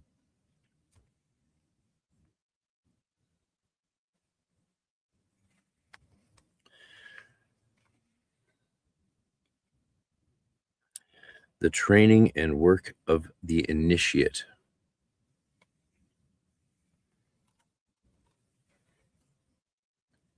Quote, the word initiate, as used in these pages, means one in whom the higher self, the individuality, has coalesced with the personality and actually entered into incarnation in the physical body. This is capital I initiate. An initiate, therefore, is one whose higher self it is that looks out at us through his eyes. The personality is reduced to a set of habit complexes of living, leaving the higher self free to carry on its work with minimum demands upon its attention from the physical plane. I think when Dion Fortune said that, again, you see the influence of Blavatsky and of the whole westernized Eastern ideas of the ascended masters, the Tibetan ascetics and monks and people who lived in isolation or barely ate, and that whole cultural set of mythologies permeated the Victorian emergence of occultism, shall we say, and colored it heavily. The backflips that Westcott went through to give providence to the Golden Dawn system by fabricating Anna Sprengel as a connection or as an authorizer of the GD being transmitted from Germany to England. It was completely unnecessary and a real insult to the hard work Mathers had done to create the Golden Dawn system. And then Westcott came along and it was like, oh, but you didn't, let's not tell people you made this. Let's tell them we got it from Germany. It's like, oh, yes. And you can imagine Mathers being like, wait, what? I showed you the system I created. Then you made these cipher manuscript notes and you want us to pretend that that's the original and I created all this stuff from those notes in a few months, and that you're in touch with this German lady who coincidentally has the same magical motto as Anna Kingsford, the founder of the Hermetic Society in Dublin that they were all part of, Yeats was part of. It just is so messy. And I think all of it was because of this cultural idea that there needs to be these human masters that are ascended yet incarnate who are secretly teaching us telepathically. And yeah, Mathers clearly had no problem working with spirits to get knowledge to share and create the system. That's what they did with Frater LET, which was a code for their Archangel Raphael, Luxi Tenebris. We've talked about that a lot, so I won't go into it much more now. Oh, you clarified in the comment what you said, so let me address that before I get further into this.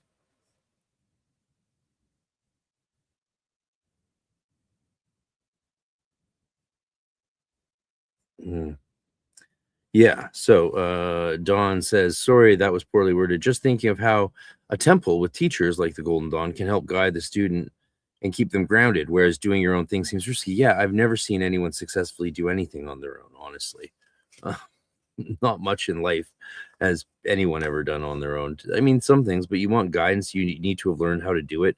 Humans, we learn from being taught by the people who went before us, and it's that network and of traditions, of family, of respecting our elders, the scene, passing on knowledge to the next generation, caring about whether the next generation has even a chance at life or just starts all killing themselves, like we're seeing today in Canada. They're just killing themselves because there's no hope. People see no future. So most young men are just killing, not most, but a shocking number. It's our leading cause of death because we lost that sense of wisdom tradition, the cultural wisdom traditions that pass down from one to the other, and how important it is to learn things from our elders, not just hear about something and make up our own way of doing it, which is what you see, proliferating in the occult space, of course. But that's okay. That was always going to happen. There's always going to be hucksters and shysters and frauds and lazy people. They're just creating this massive economy that most of us have to try to struggle and stand out in. But that economy also benefits us because the popularity of this thing means that what we have to say is more relevant than it would be otherwise if this was just more niche than it is as a topic.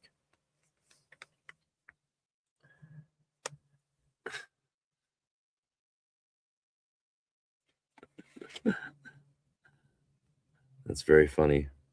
Zoro Dominus, very funny stuff you're saying in the chat.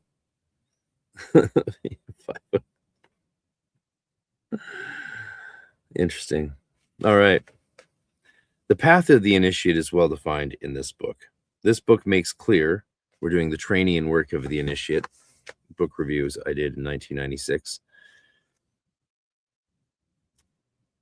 Most of the experiences met with are among the most glorious in the macrocosm and are, I believe, the highest level of achievement a human being may experience in the material world. Talking to someone about such experiences who have themselves not had similar experiences would often be a waste of time, and so I will not attempt to describe them now. I will, however, say that these things are far from material wealth and gain, for greed is only another chain holding the initiate in the stone prison of the devil. Thinking of the tarot card there, of course. A person can gain more wealth of the soul while walking the path of an initiate than can a person living as a king gain in monetary wealth who lives for 100 lifetimes. Part 1.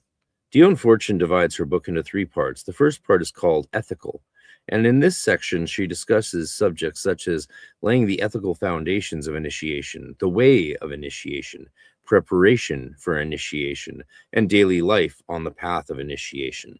In the chapter Laying the Foundations, she describes the heavy oaths that are forced upon the initiates of occultism, and how they would be punished by their fellow initiates, and the higher powers whom they sinned against, if they were to break those oaths.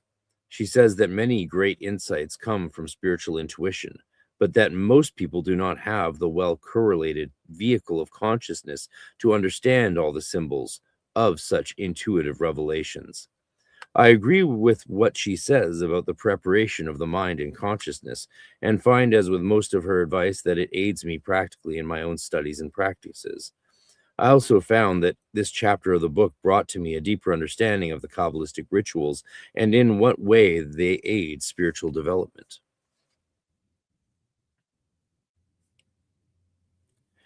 Quote, I would therefore urge those who desire the higher knowledge to set immediately about the task of correlating their vehicles of consciousness, and especially the mental one, so that when the higher knowledge is revealed to them, they may act as links between that which is above and their fellow men who, as yet, stand upon a lower step of the great stair.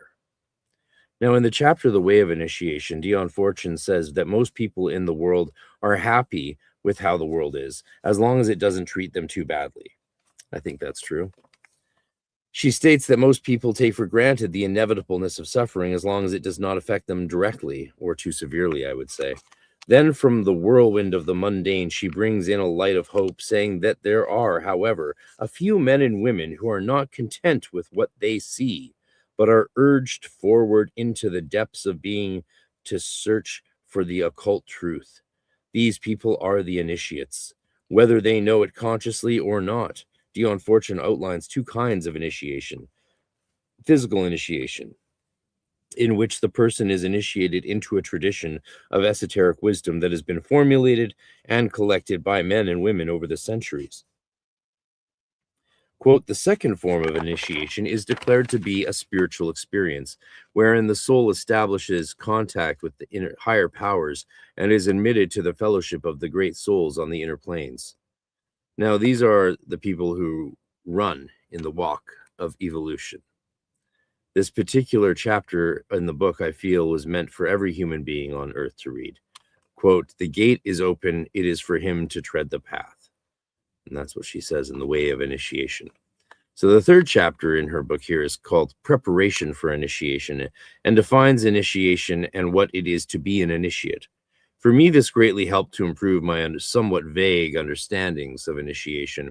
For though I could always understand what Fortune meant by the words initiate and initiation, when used in context, my actual definition was never clear.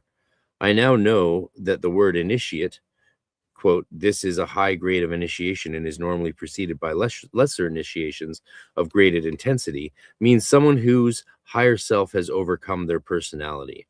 I would definitely nuance that reading today, but this is what I thought when I was 16 and wrote these book reports in grade 10. So I don't think that the higher self is not meant to overcome the personality. The personality is meant to, in the Golden Dawn tradition, become the throne on which the higher self can more easily sit. So the unity in the Hermetic thought, get your definitive copy of the Hermetica text ordered as a path of initiation today, available now on Amazon from Fount Publishing. It sees it as a unity and uniting of the soul with the spirit, but the spirit is the daimon, right? The holy daimon, the nous, which is, the nous is how we experience the holy daimon, but the nous is also a holy daimon. And the text actually goes quite well into the nuances of how it's interpreted spiritually. Hey there, Lisa. Good to see you. Cheers.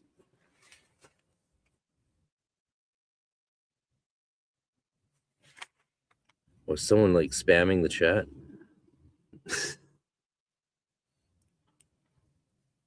I don't know who you're talking about. What is this guy talking about? Oh, just have fun. It's meant to. The chat's for you. Go have fun. Go wild with it. Or I'll put it back on screen so you can have it all immortalized there. Zorro. On guard. Touche. All right, Zorro.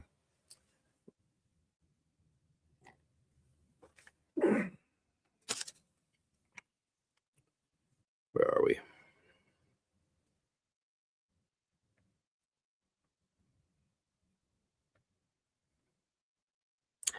Yeah, the higher self. I would say, yeah, it's what it really is in the Golden Dawn is accessing the higher self through the purification of the tormentors.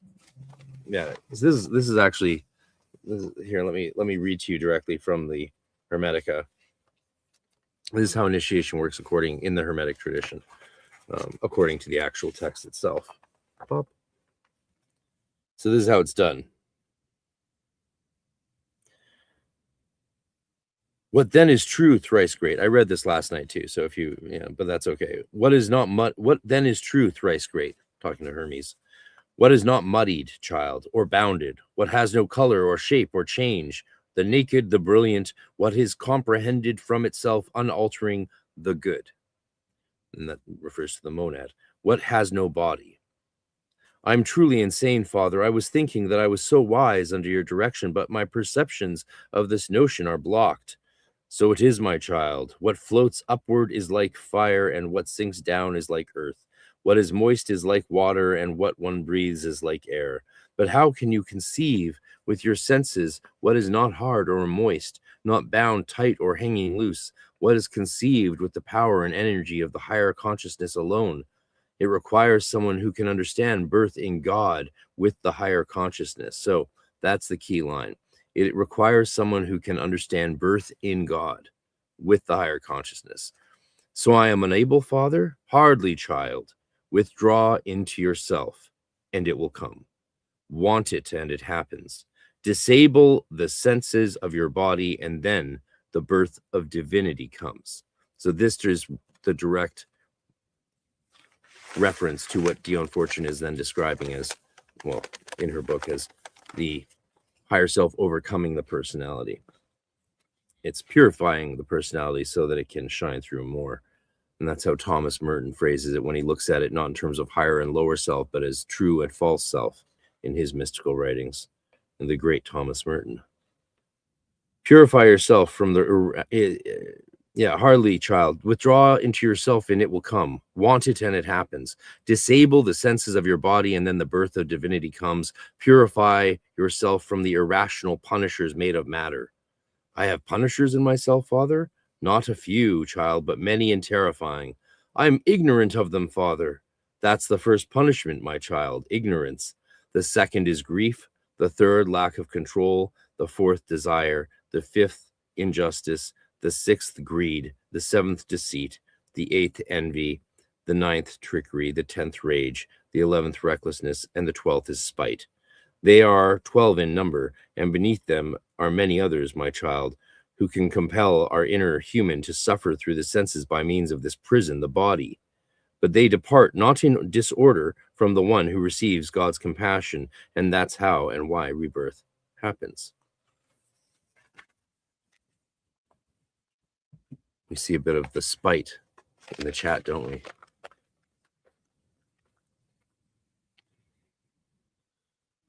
What is happening?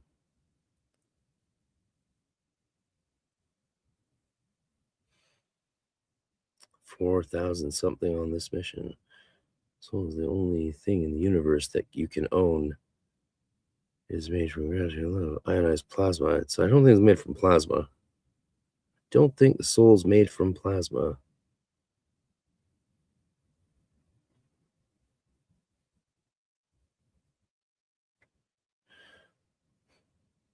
Okay. 500,000.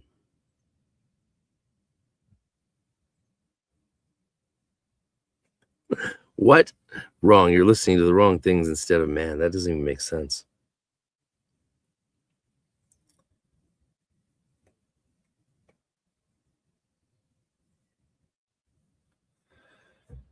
It's always shocking how poorly trolls are able to express or think or demonstrate their thoughts. There's just like this inability to think clearly even. It's really kind of odd.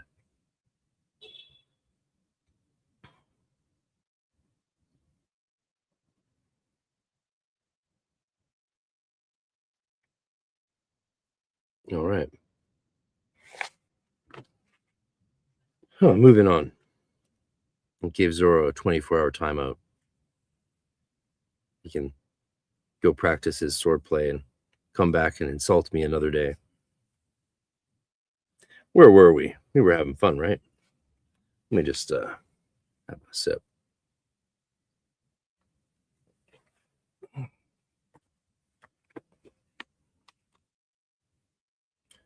All right.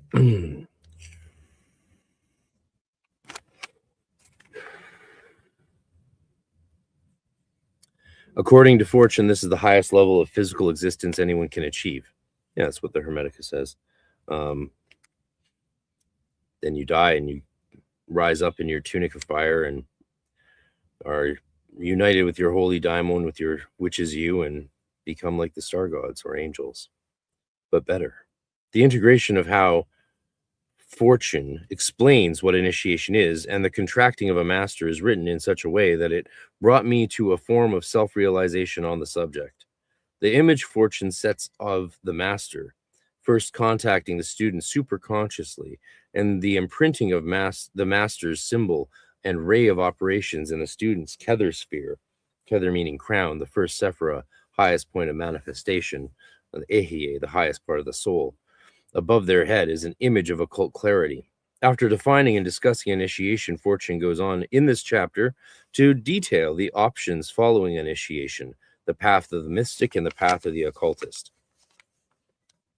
The former path is one where the mystic, after completing the cycle of reincarnation, stays in his liberated state, for the mystic views the flesh as a form of bondage of which he must break free. The latter path, however, differs from the former in that the occultist, once reaching liberation from the flesh, returns to the plane of form, earth.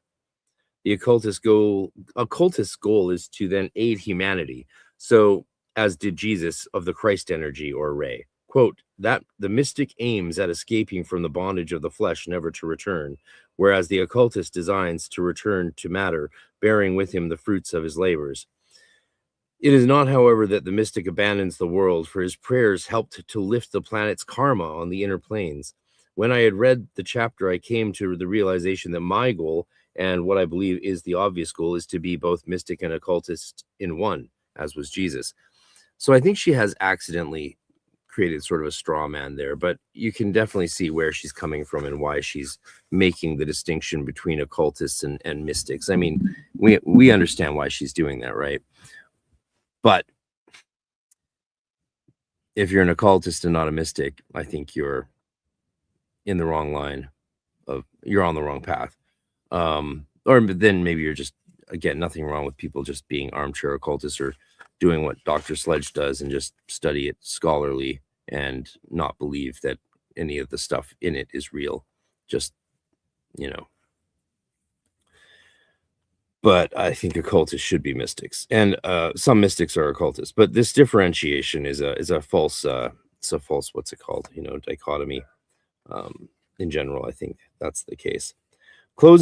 This closing chapter in this ethical part of her book is entitled "Daily Life on the Path," in which she says that the initiate's life is, in many ways, the same and yet different from the majority of the population. The initiate lives in an understanding of the all-ruling principles. And she then moves onward to describe the first principle. Quote, the first principle is to be learned, concerns the nature of the cosmic laws and their inviolability. Students must accept the concept of the absolute rule of law, that nothing is fortuitous, accidental, or incidental. Yeah, and this is really, you see in Dion Fortune, the origins of a lot of the 20th century New Age movement. These ideas that there are these universal laws that govern all religions, and that they are what she says they are. And the idea that nothing is fortuitous, accidental, or incidental, I think that's something we would be challenged to accept today. And again, people will have different opinions on that. Depends how you interpret it. But yeah, we're still divided on that topic. The remainder of the chapter is spent in further discussion of this first principle, but she does not touch on any further principles. I think it's more about, do you interpret the world as a world of meaning directed at you or not? I think that might be a key point there. I felt that only discussing one of the many supposed principles did not decrease the value of the chapter, for she further integrates the karmic doctrine as part of this first principle and keeps the chapter interesting and informative. Fortune states that the initiate is someone who accepts and understands all the principles, and in doing so, he is able to live in his life to the highest spiritual standards. Quote, yet the initiate goes to meet the king of terrors as to a crowning. Great line. For to him, death is not the end of the world, but the northwest passage. I love that. Yet the initiate goes to meet the king of terrors as to a crowning. For to him, death is not the end of the world, but the northwest passage. Yeah, that's good. Dion Fortune she said some great stuff. Yeah, I might have to part two this since my voice is fading, and if I lose it, I can't lose it. I have to rest it before I lose it. Let's see how much there is more of this. Aspects of occultism.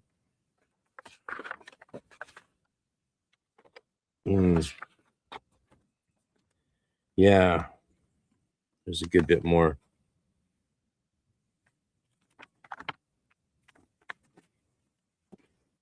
Maybe I can just get through. Yeah, I won't be able to get through all of this before 6, which is when I have to go. I have a The Gnosis Academy is tonight. That's where I'm going at 6. Is Gnosis Academy with Dr. M. David Litwa, the author of this book, the translator of the Hermetica and Nag Hammadi fragments. You can join his Gnosis Academy. Yeah, actually, do I have even? Yeah, I'll play. Let's do the trailer. That'll let me rest my voice and let me go another half hour right up until I have to jump on to the meeting with him in his Gnosis Academy, which you can all join. You could go be in his Gnosis Academy and you get a free course every month. His courses are amazing. His live thing is coming out. This trailer for Dr. Litwa's work I'm about to play you, it is slightly dated because the limited runs of the books are sold out, but you can get this beautifully done paperback, and there's a hardcover version as well with art by Jose Gabriel Alegria Sabagal. Say that 1,000 times fast and you get a free copy. No. So I do have a little trailer I can play you about Dr. Litwa's Gnosis Academy and his great work, which really deserves to be known better, more and more increasingly. And so, yeah, I'm not going to rush myself on the voice because, yeah, when it goes out for a while. And usually I'm pretty good at not losing it, but constant reading like this is, I've been doing so much talking, right? I talk for a living.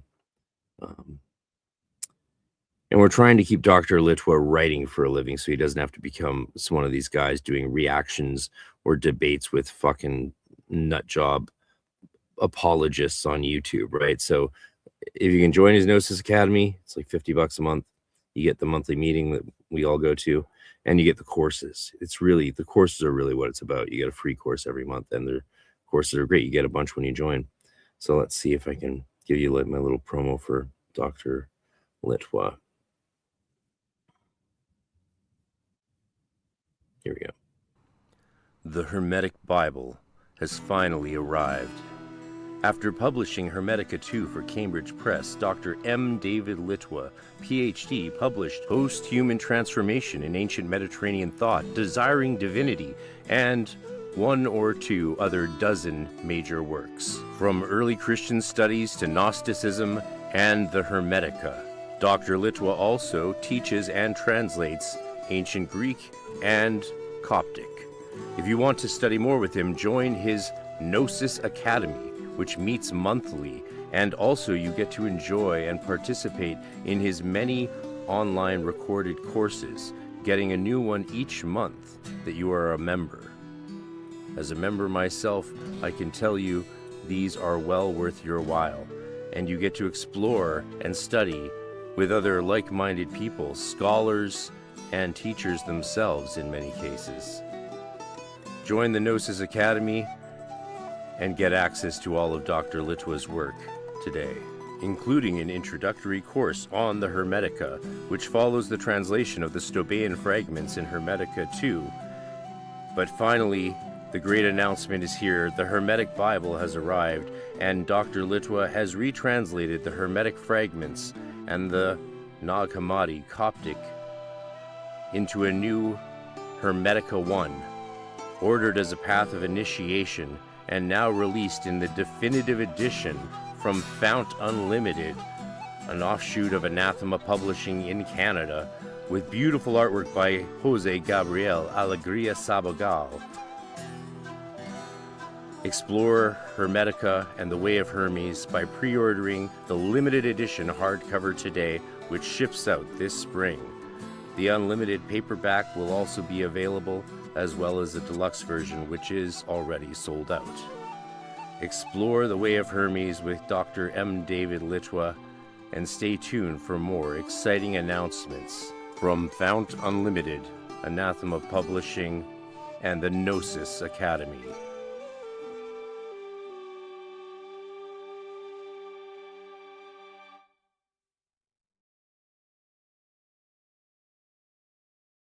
All right. There will actually probably still be a couple hardcovers for sale from Fount once the books arrive. We pushed this book so hard it sold out the entire print run of the hardcovers, the limited hardcovers and deluxe editions before they even arrived in Canada from the binder.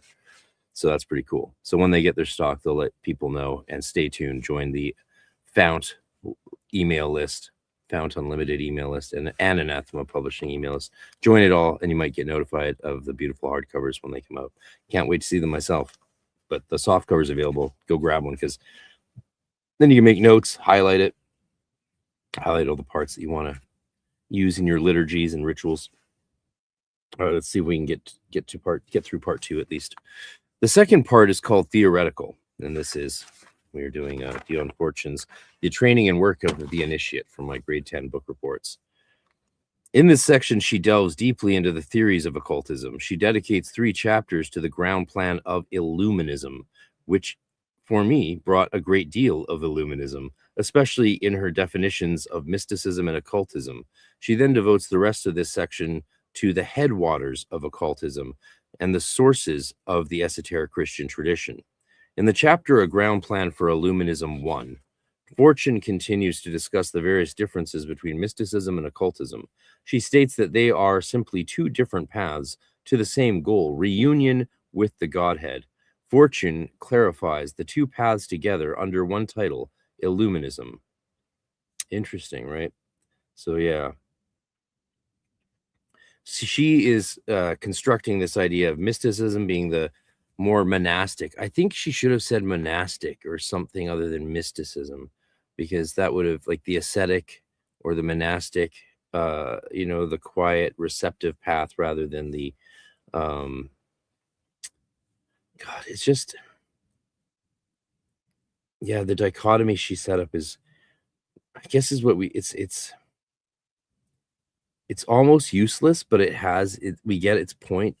But these things, we just discussed these things in so much more complexity and detail today, and the general level of knowledge of religion and spirituality is much higher than it was then. Honestly, the general education level today is lower, but the things we know have developed over the last 100 and something years. So 100 years since her, really.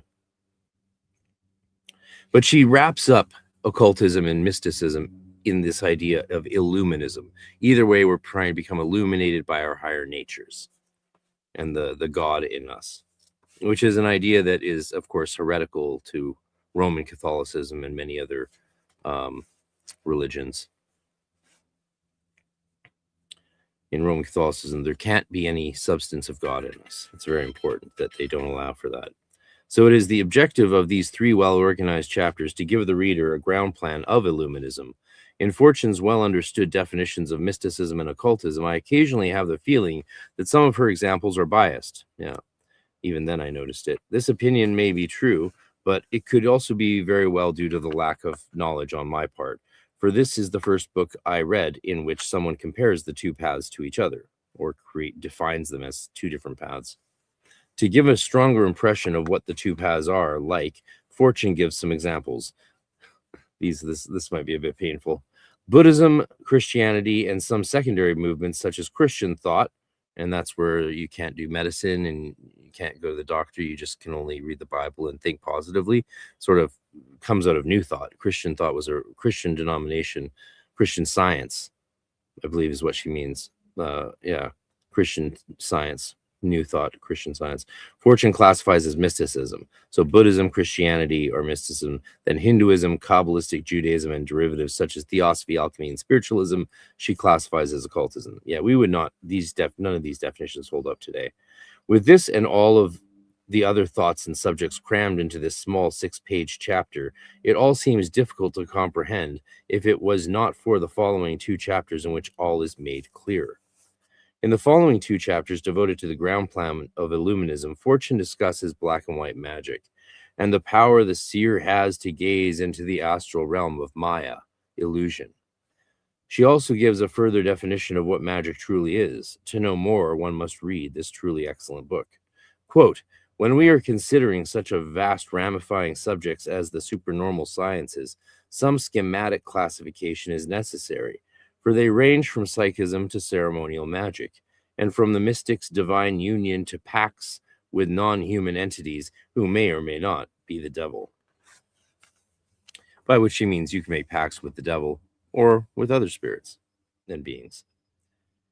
In this chapter, The Headwaters of Occultism, the questions as to why occultists seek knowledge in ancient cultures' superstitions are brought up in the first paragraph and answered in the second.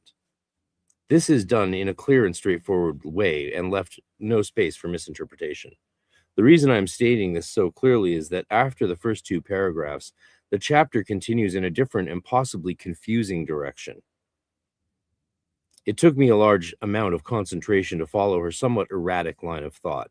This could be for several reasons. Once again, it may be due to my lack of knowledge, but I found that, isn't it cool that at 16, being the star student in my school, breaking all these academic records, I still was like, yeah, I might just not know enough to judge her. I mean, I was a 90s kid, I guess. I was like, yeah, this is what I think, but maybe I just don't know enough. And it's refreshing, hey? It's refreshing. You don't hear that as much these days, or maybe I'm just getting old.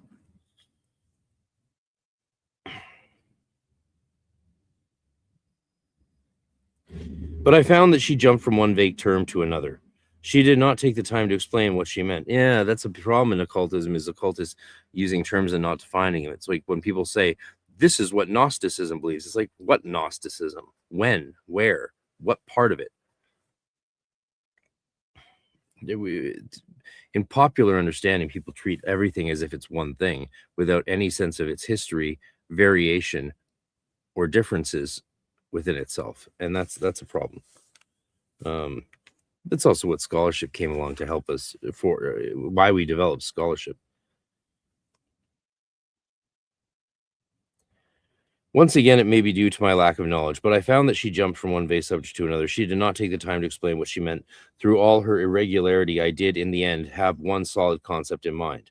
The concept was that of the rays of life and evolution, which are well explained in the book Esoteric Psychology by Alice A. Bailey, not to be confused with Alice A. Bailey's chapter called The Jewish Problem. The rays are, in a sense, the headwaters of occultism. They are the dawn and dusk of each period of existence. At the dawning of each ray, there comes a harbinger, as was Jesus of the Christ ray. These harbingers Fortune calls Manu, or priest kings. But Fortune stresses that they are only forerunners to take the evolving people of that ray and age through the gates of evolution.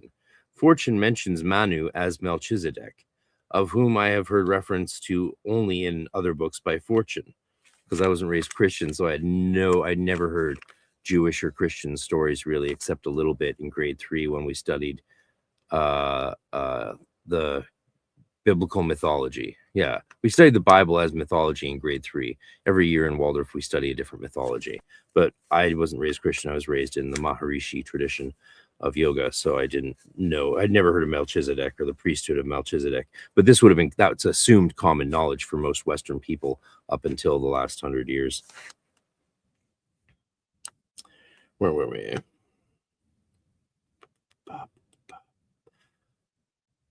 She also mentions the Manu Narada, who founded the Temple of the Sun in the city of the Golden Gates in Lost Atlantis. Sounds nice. For this, I can only take her word as an adept in the greater mysteries. At least I showed some respect to her. Quote, where do occultists look for the great source of their science? What are its classics, and when was its golden age? It's probably today, it's the golden age.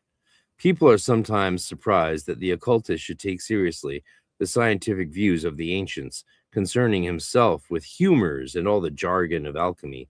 All such things, it is said, have been outmoded ever since the Renaissance. Well, Enlightenment would be more accurate, but why waste such time on such exploded superstitions? So in this chapter, the sources of the esoteric Christian tradition, Fortune brings to light many of the reasons why Christianity has undergone so many separations since its beginning, whereas many other religions, such as the Egyptian, Mesopotamian, and Celtic religion, underwent so little separation. Okay. She's not a historian of religions, and she's weak on history. Maybe more fair to say, again, she was strong on Victorian history, and that was very Christocentric, very Western-centric, and like, but even still, like the idea of the Celtic religion, like we have no understanding of any Celtic religions pre-Christianity. None. We have no evidence of them. Everything written down was written down during the early Middle Ages or later by Christians or Christian influenced scribes. So we just don't know. We just don't. Which is why Druidism and all that tradition is sort of fun. It's like a kind of a, more so than even most, a make your own nature spirituality. And you can use what artifacts and emblems we have, what limited ogham writings we have on the stones in Ireland to construct it. John Michael Greer's covered that extensively, of course, for anyone interested. One of the primary problems with Christianity, which Christianity had, was that many of its followers were initiates of the greater mysteries and many were not. Okay. Examples of Christian initiates were St. Paul and St. John, of whom Dion Fortune says the, quote, influence of the mystery training can be clearly seen in their work. Fortune says that it was largely due to the clashing of the initiates and non-initiates of the Christian tradition that caused so many ripples in the sea of the Christ ray. Well, these days we have a much better sense of early Christianity. Again, Dr. Litch was done great work in that area, but tons of scholars are doing great work in that area. And they train us in seminary. When you go to a Christian seminary, they train you in the actual history, and you understand that everything you've been taught is pretty much lies. And that if you told most Christians in church the truth, they would probably never come back to church and feel betrayed religiously entirely. So you have to understand it well enough to bridge that gap from the histories that people think are real and the actual evidence that we have, and help them understand that religion and your spirituality doesn't need to be tied to some great story that consumes all of reality when it's not real, when it's not based on fact. It doesn't mean the religion's false or untrue. It just means stories are stories, and the way things come together, the way that things are made, is not always as clean as the final product. Fortune says that it was largely due to the clashing. There was definitely clashes. There was talk of Gnostics. You could see the Gnostic Christians as the mystical ones. I think that wouldn't be true, but I think, you could loosely say that they were clashing. Like there was these mystical varieties of mystical Christians clashing with varieties of what we later called Catholics. And they were fighting it out. They were fighting it out theologically in a big way. And, the bad Christians, we labeled Gnostics and eradicated them in their writings, and the good Christians got called Catholics and Orthodox, and yeah, and we celebrated their writings until we changed our minds and sometimes eradicated them anyway, like Origen. Fortune says that it was largely due to the clashing of the initiates and non-initiates of the Christian tradition that caused so many ripples in the Christ ray. I mean, just calling it a ray shows like how un-Christian she is even, and like what a new agey way to interpret it's really demeaning to a religion to be like, oh no, you don't believe in what you believe in. You just believe in this ray of energy, but you think you believe in Odin and Thor, but actually it's just a Norse ray. Your thing's not real. It's just a ray. So you can see how perennialism can become really toxic and really prejudicial. Right? Like, yeah, let me tell you the truth about your spirituality. Excuse me. Actually, let me tell you what you really think. It's like different. These ripples then manifested in the form of rivalry and the eventual persecution of the Christian and non-Christian initiates conducted by the Christian non-initiates. So her meta-narrative is that, yeah, the non-mystical, uninitiated Christians persecuted the good ones, and then they died out. This led to an almost complete extinction of the mysteries of Christ, and so unknowingly the Christians caused the disappearance of the true heart of Christianity. I think a large extent that's true. Like the Marcion Gospel. Look at Dr. Litwa's studies of the Marcion Gospel. So the idea of Marcion having this idea of a holy, good God really was detestable. So they linked him to Plato and to pagan thought and eradicated the Marcion Gospel, which predates the Gospels that are currently used today, but can be found within it. So again, I'm not up to date on the Litwa's recent work because I'm still following his other work. And yeah, you got to make decisions in this life as to what you're going to follow. But the heart was still there. Buried deep in the biblical text, there are the teachings of the Judaic Kabbalah. There's no Kabbalah back. It started in the Middle Ages as well. But the core Jewish mysticism still existed. Let's be clear. When most people are saying ancient Kabbalah, they just mean ancient Jewish mysticism, as well as the doctrines of reincarnation and the physics of the higher planes. In the In the apocalyptic texts, we can see many remnants of the Greek schools of initiation and the influence of Kabbalistic thought. Again, influence of mystical Jewish thought, which was a fusion of Zoroastrian and Babylonian ideas that changed Judaism during the Babylonian exile. She then simply brings the question of how to bridge the gap between the lost Christian esotericism and the Western mystery tradition. After answering this question, she progresses into the study of the post-Gnostic attempts at initiation. So she is talking about the Gnostics. Fair enough. Unlike the previous chapter, I found this one easy and enjoyable to read. It brought up many interesting questions to mind and hinted at pathways to answers.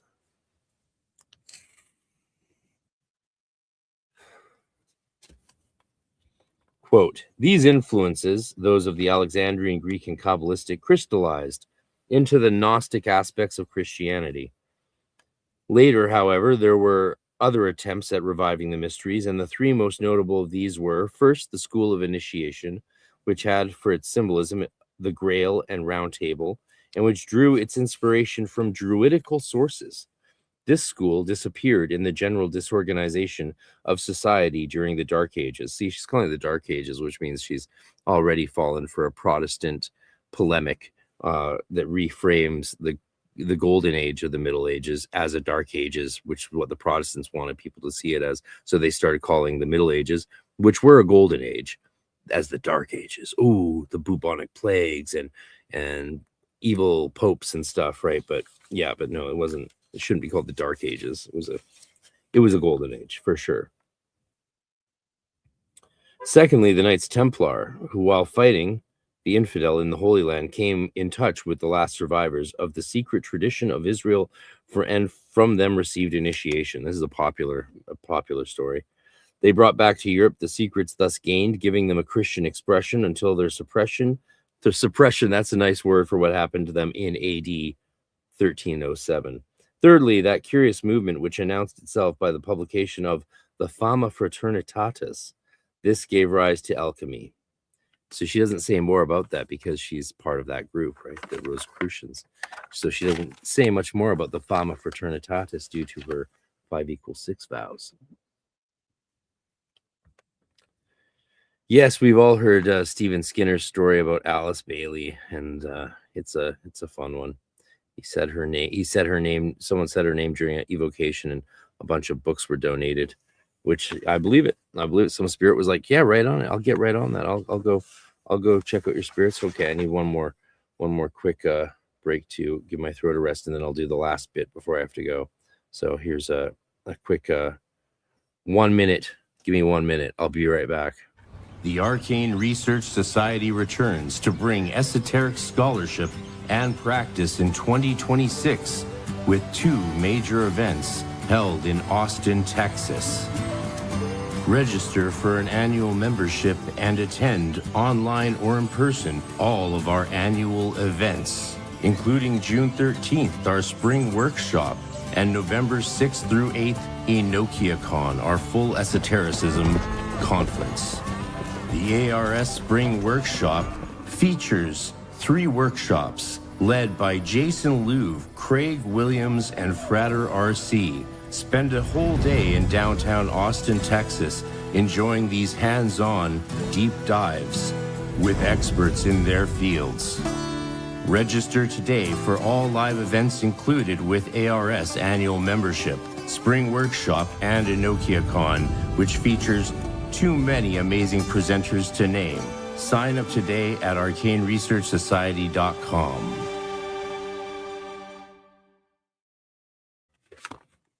All right, we're back. Just need another.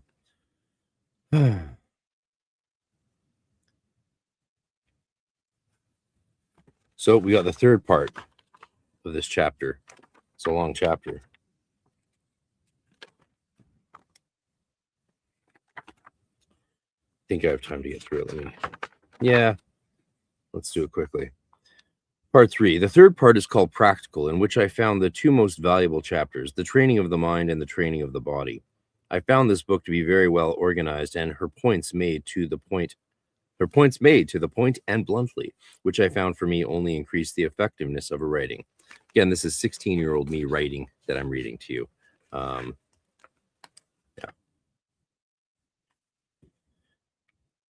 In what I found to be one of the most interesting chapters in the book, The Training of the Mind, Fortune addresses one of the 3 key tools used in practical occultism, the mind.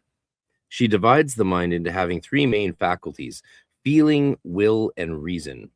Quote, we should thus see feeling and reason in polarity, and the kinetic will as a result from their union. This is a very Golden Dawn way of looking at it, right? The 2 pillars and the consciousness generated by the tension between them.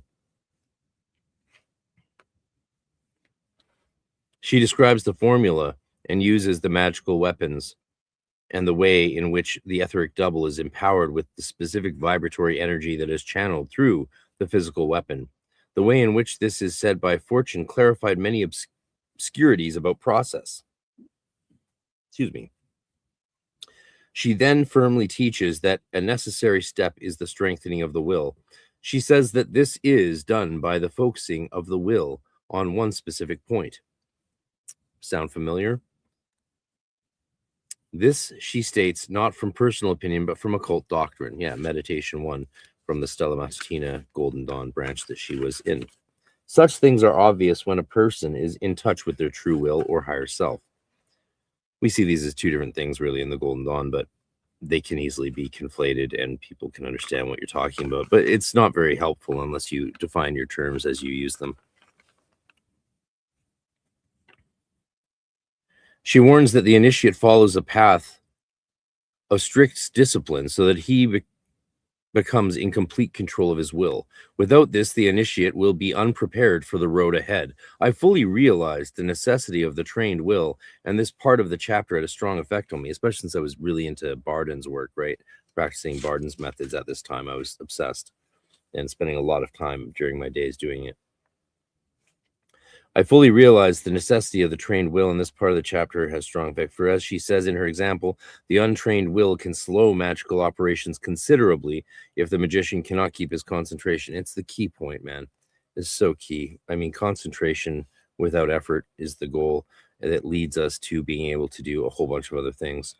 For example, I was once attempting to travel astrally to visit a friend, but in the process, my concentration slipped and I found myself wandering around at my elementary school. Oh, I can't believe I shared this story, this from my diary in this book report. That's crazy. This was particularly interesting experience for me, especially when several days later, a classmate, having no knowledge of my previous astral travel, said she saw me in a dream on the same night as my trip. She said she was dreaming, while in actuality, she was unconsciously astral traveling. Well, she was astral traveling in her dream. She reported that she was at the elementary school and saw me appear from nowhere, looking quite confused, and then I left. Yeah, and I showed up there because of a misfired focus point on where I was going to astral travel to, and she, in a dream, saw me where I showed up in astral space, while awake. Oh my God, it was one of the wildest experiences ever. So that's how I know you can astral travel someone, and someone in a dream can be wandering around and see you the exact place where you're astral traveling in the here and now. And that's doable because it happened. It happened, and therefore I know it's doable. Can I prove it scientifically? Hell no. But it would be cool if someone did, since I'm pretty sure it's possible. That was all due to lack of concentration while plotting my astral goal. And I find what's fascinating about this is my takeaway from this is the fact that due to a lack of focus, I went to the wrong place and therefore got seen by a classmate who was astral traveling in her dream. 1 second. Sorry. Thought I had an emergency, but there we don't. Emergency averted. But for me, what's salient is my lack of concentration, not the fact that someone in a dream, a friend of mine in a dream, saw me in her dream correspondingly where I was in my astral travel. I must confess I'm very glad for this experience. No shit. I wish I'd realized how phenomenal and shocking an experience this was at the time, because I would have run around. I should have run around asking everyone, how is this possible, given this happened, right? And then people would be like, oh, I don't know. I must confess I'm very glad for this experience, as it helped me confirm my somewhat skeptic views about interactions with people in the astral here and now, a term commonly used to describe the astral duplicate of the physical plane. And I got that from Gavin and Yvonne Frost's book, Astral Travel, which is excellent. Unfortunately, this chapter is too numerous in details to analyze everything, but this was, in my opinion, a well-formatted and well-thought-out chapter. I approve of Dion Fortune. Quote, "It is not in the elaborate processes used in the preparation of a magical weapon that the virtue lies, but in the condition produced in the etheric counterpart of that article by the handling and thought concentration that it undergoes in the course of the operation." This is why Golden Dawn ritual tools make no sense to other people, making no sense to everyone else. Secondly, an aura of thought forms is built up around it. And thirdly, by the right use of the imagination and will, it is made the physical vehicle of an invisible cosmic force contacted by the operator and concentrated by him. This is why it's weird to see people now. I don't know. I don't want to get into that. In the chapter following the training of the mind, the training of the body, she discusses the various forms of energy and how they relate one another and to the physical plane and human body. She speaks of the three forms of energy known to common man: heat, light, and electricity. The fourth form of energy is unknown to exoteric science and common man. It is what Fortune calls the astral light, or Akasha. There are many different words that have been used to describe this higher form of energy, but regardless of what you call it, it is still the same thing. Fortune backs up the multitude of theories about the manifestation of etheric forces transforming into form. This is the backbone of magic. The magician's will manifesting to the plane of form. The above theories are put forth in an easy to understand way, and if the reader is knowledgeable in such things, he will understand the importance of everything previously discussed. Fortune then moves on to discuss the importance of a sound mind and body, for otherwise the magician will be unable to contact and control the necessary forces. She briefly touches on the subject of the diet, but since this is fully outlined in her book, Sane Occultism, she does not go into details. I think a very important part of this chapter was her discussion of the body as a conduit for Akasha, the astral light. Hence the reason for a clean and pure conduit. If this body is diseased, the magician may pick up on unwanted negative or discordant forces. Quote, "The Akasha is capable of being molded by emotional forces of the astral plane, and in its turn is capable of influencing the other etheric subplanes, but it cannot influence the dense matter. The ethers are, however, in their kinetic states, as heat, light, and electricity can influence dense matter. And so if we know how to use it, we have a line of communication between mind and matter via the Akasha, or astral light. And it is this Jacob's ladder that is used by initiates in their work." End quote. The information in the training and work of an initiate corresponds to other materials I have read upon the same and similar subjects, as well as personal experience I have had upon the path. And that's the end of that book report. The next one is Aspects of Occultism, which we'll save for next time. We'll do it before we I'll figure it out. I'll figure out something. We'll figure out a way to do it. But I have to get going now. It's been great to have everyone here. Thanks for hanging out with me and finally doing the Dion Fortune book reports from the 90s that I wrote. And we can have a lot of fun. All right. Yes, so check out Dr. Litwa's live course on the Hermetica that's coming up starting soon. A live 10-session reading course with him. I'll be there. Lots of people will be in it. Probably like 20, 30 people will be in it. It'll be fun. Maybe less. Who knows? It's going to be great. It's a once-in-a-lifetime opportunity, I think, to study Litwa's new Hermetica really closely. And, yeah, follow the way of Hermes. Also, of course, as you know, there is my events coming up, which I've played plenty of ads for you today, and we'll end with just one more. But yes, if there's thank you all for being here, and I will be back with another live stream hopefully tomorrow, wrapping this up book report thing up, and then going into the we'll see if we can get into the court transcripts, if I can dig them up, if I can find them. But thanks to all for the comments. I know I couldn't just get through all of them because that's how these streams end up 4 hours long.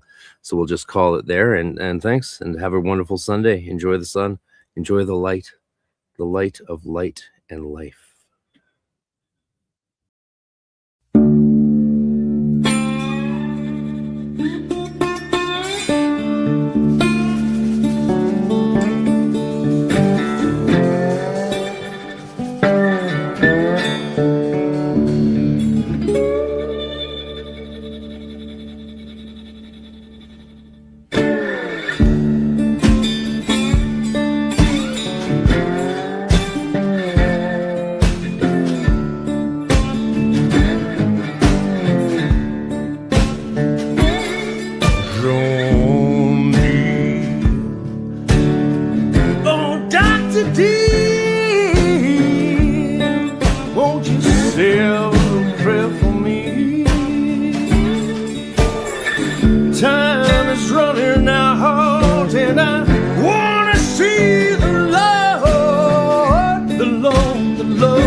Tonight.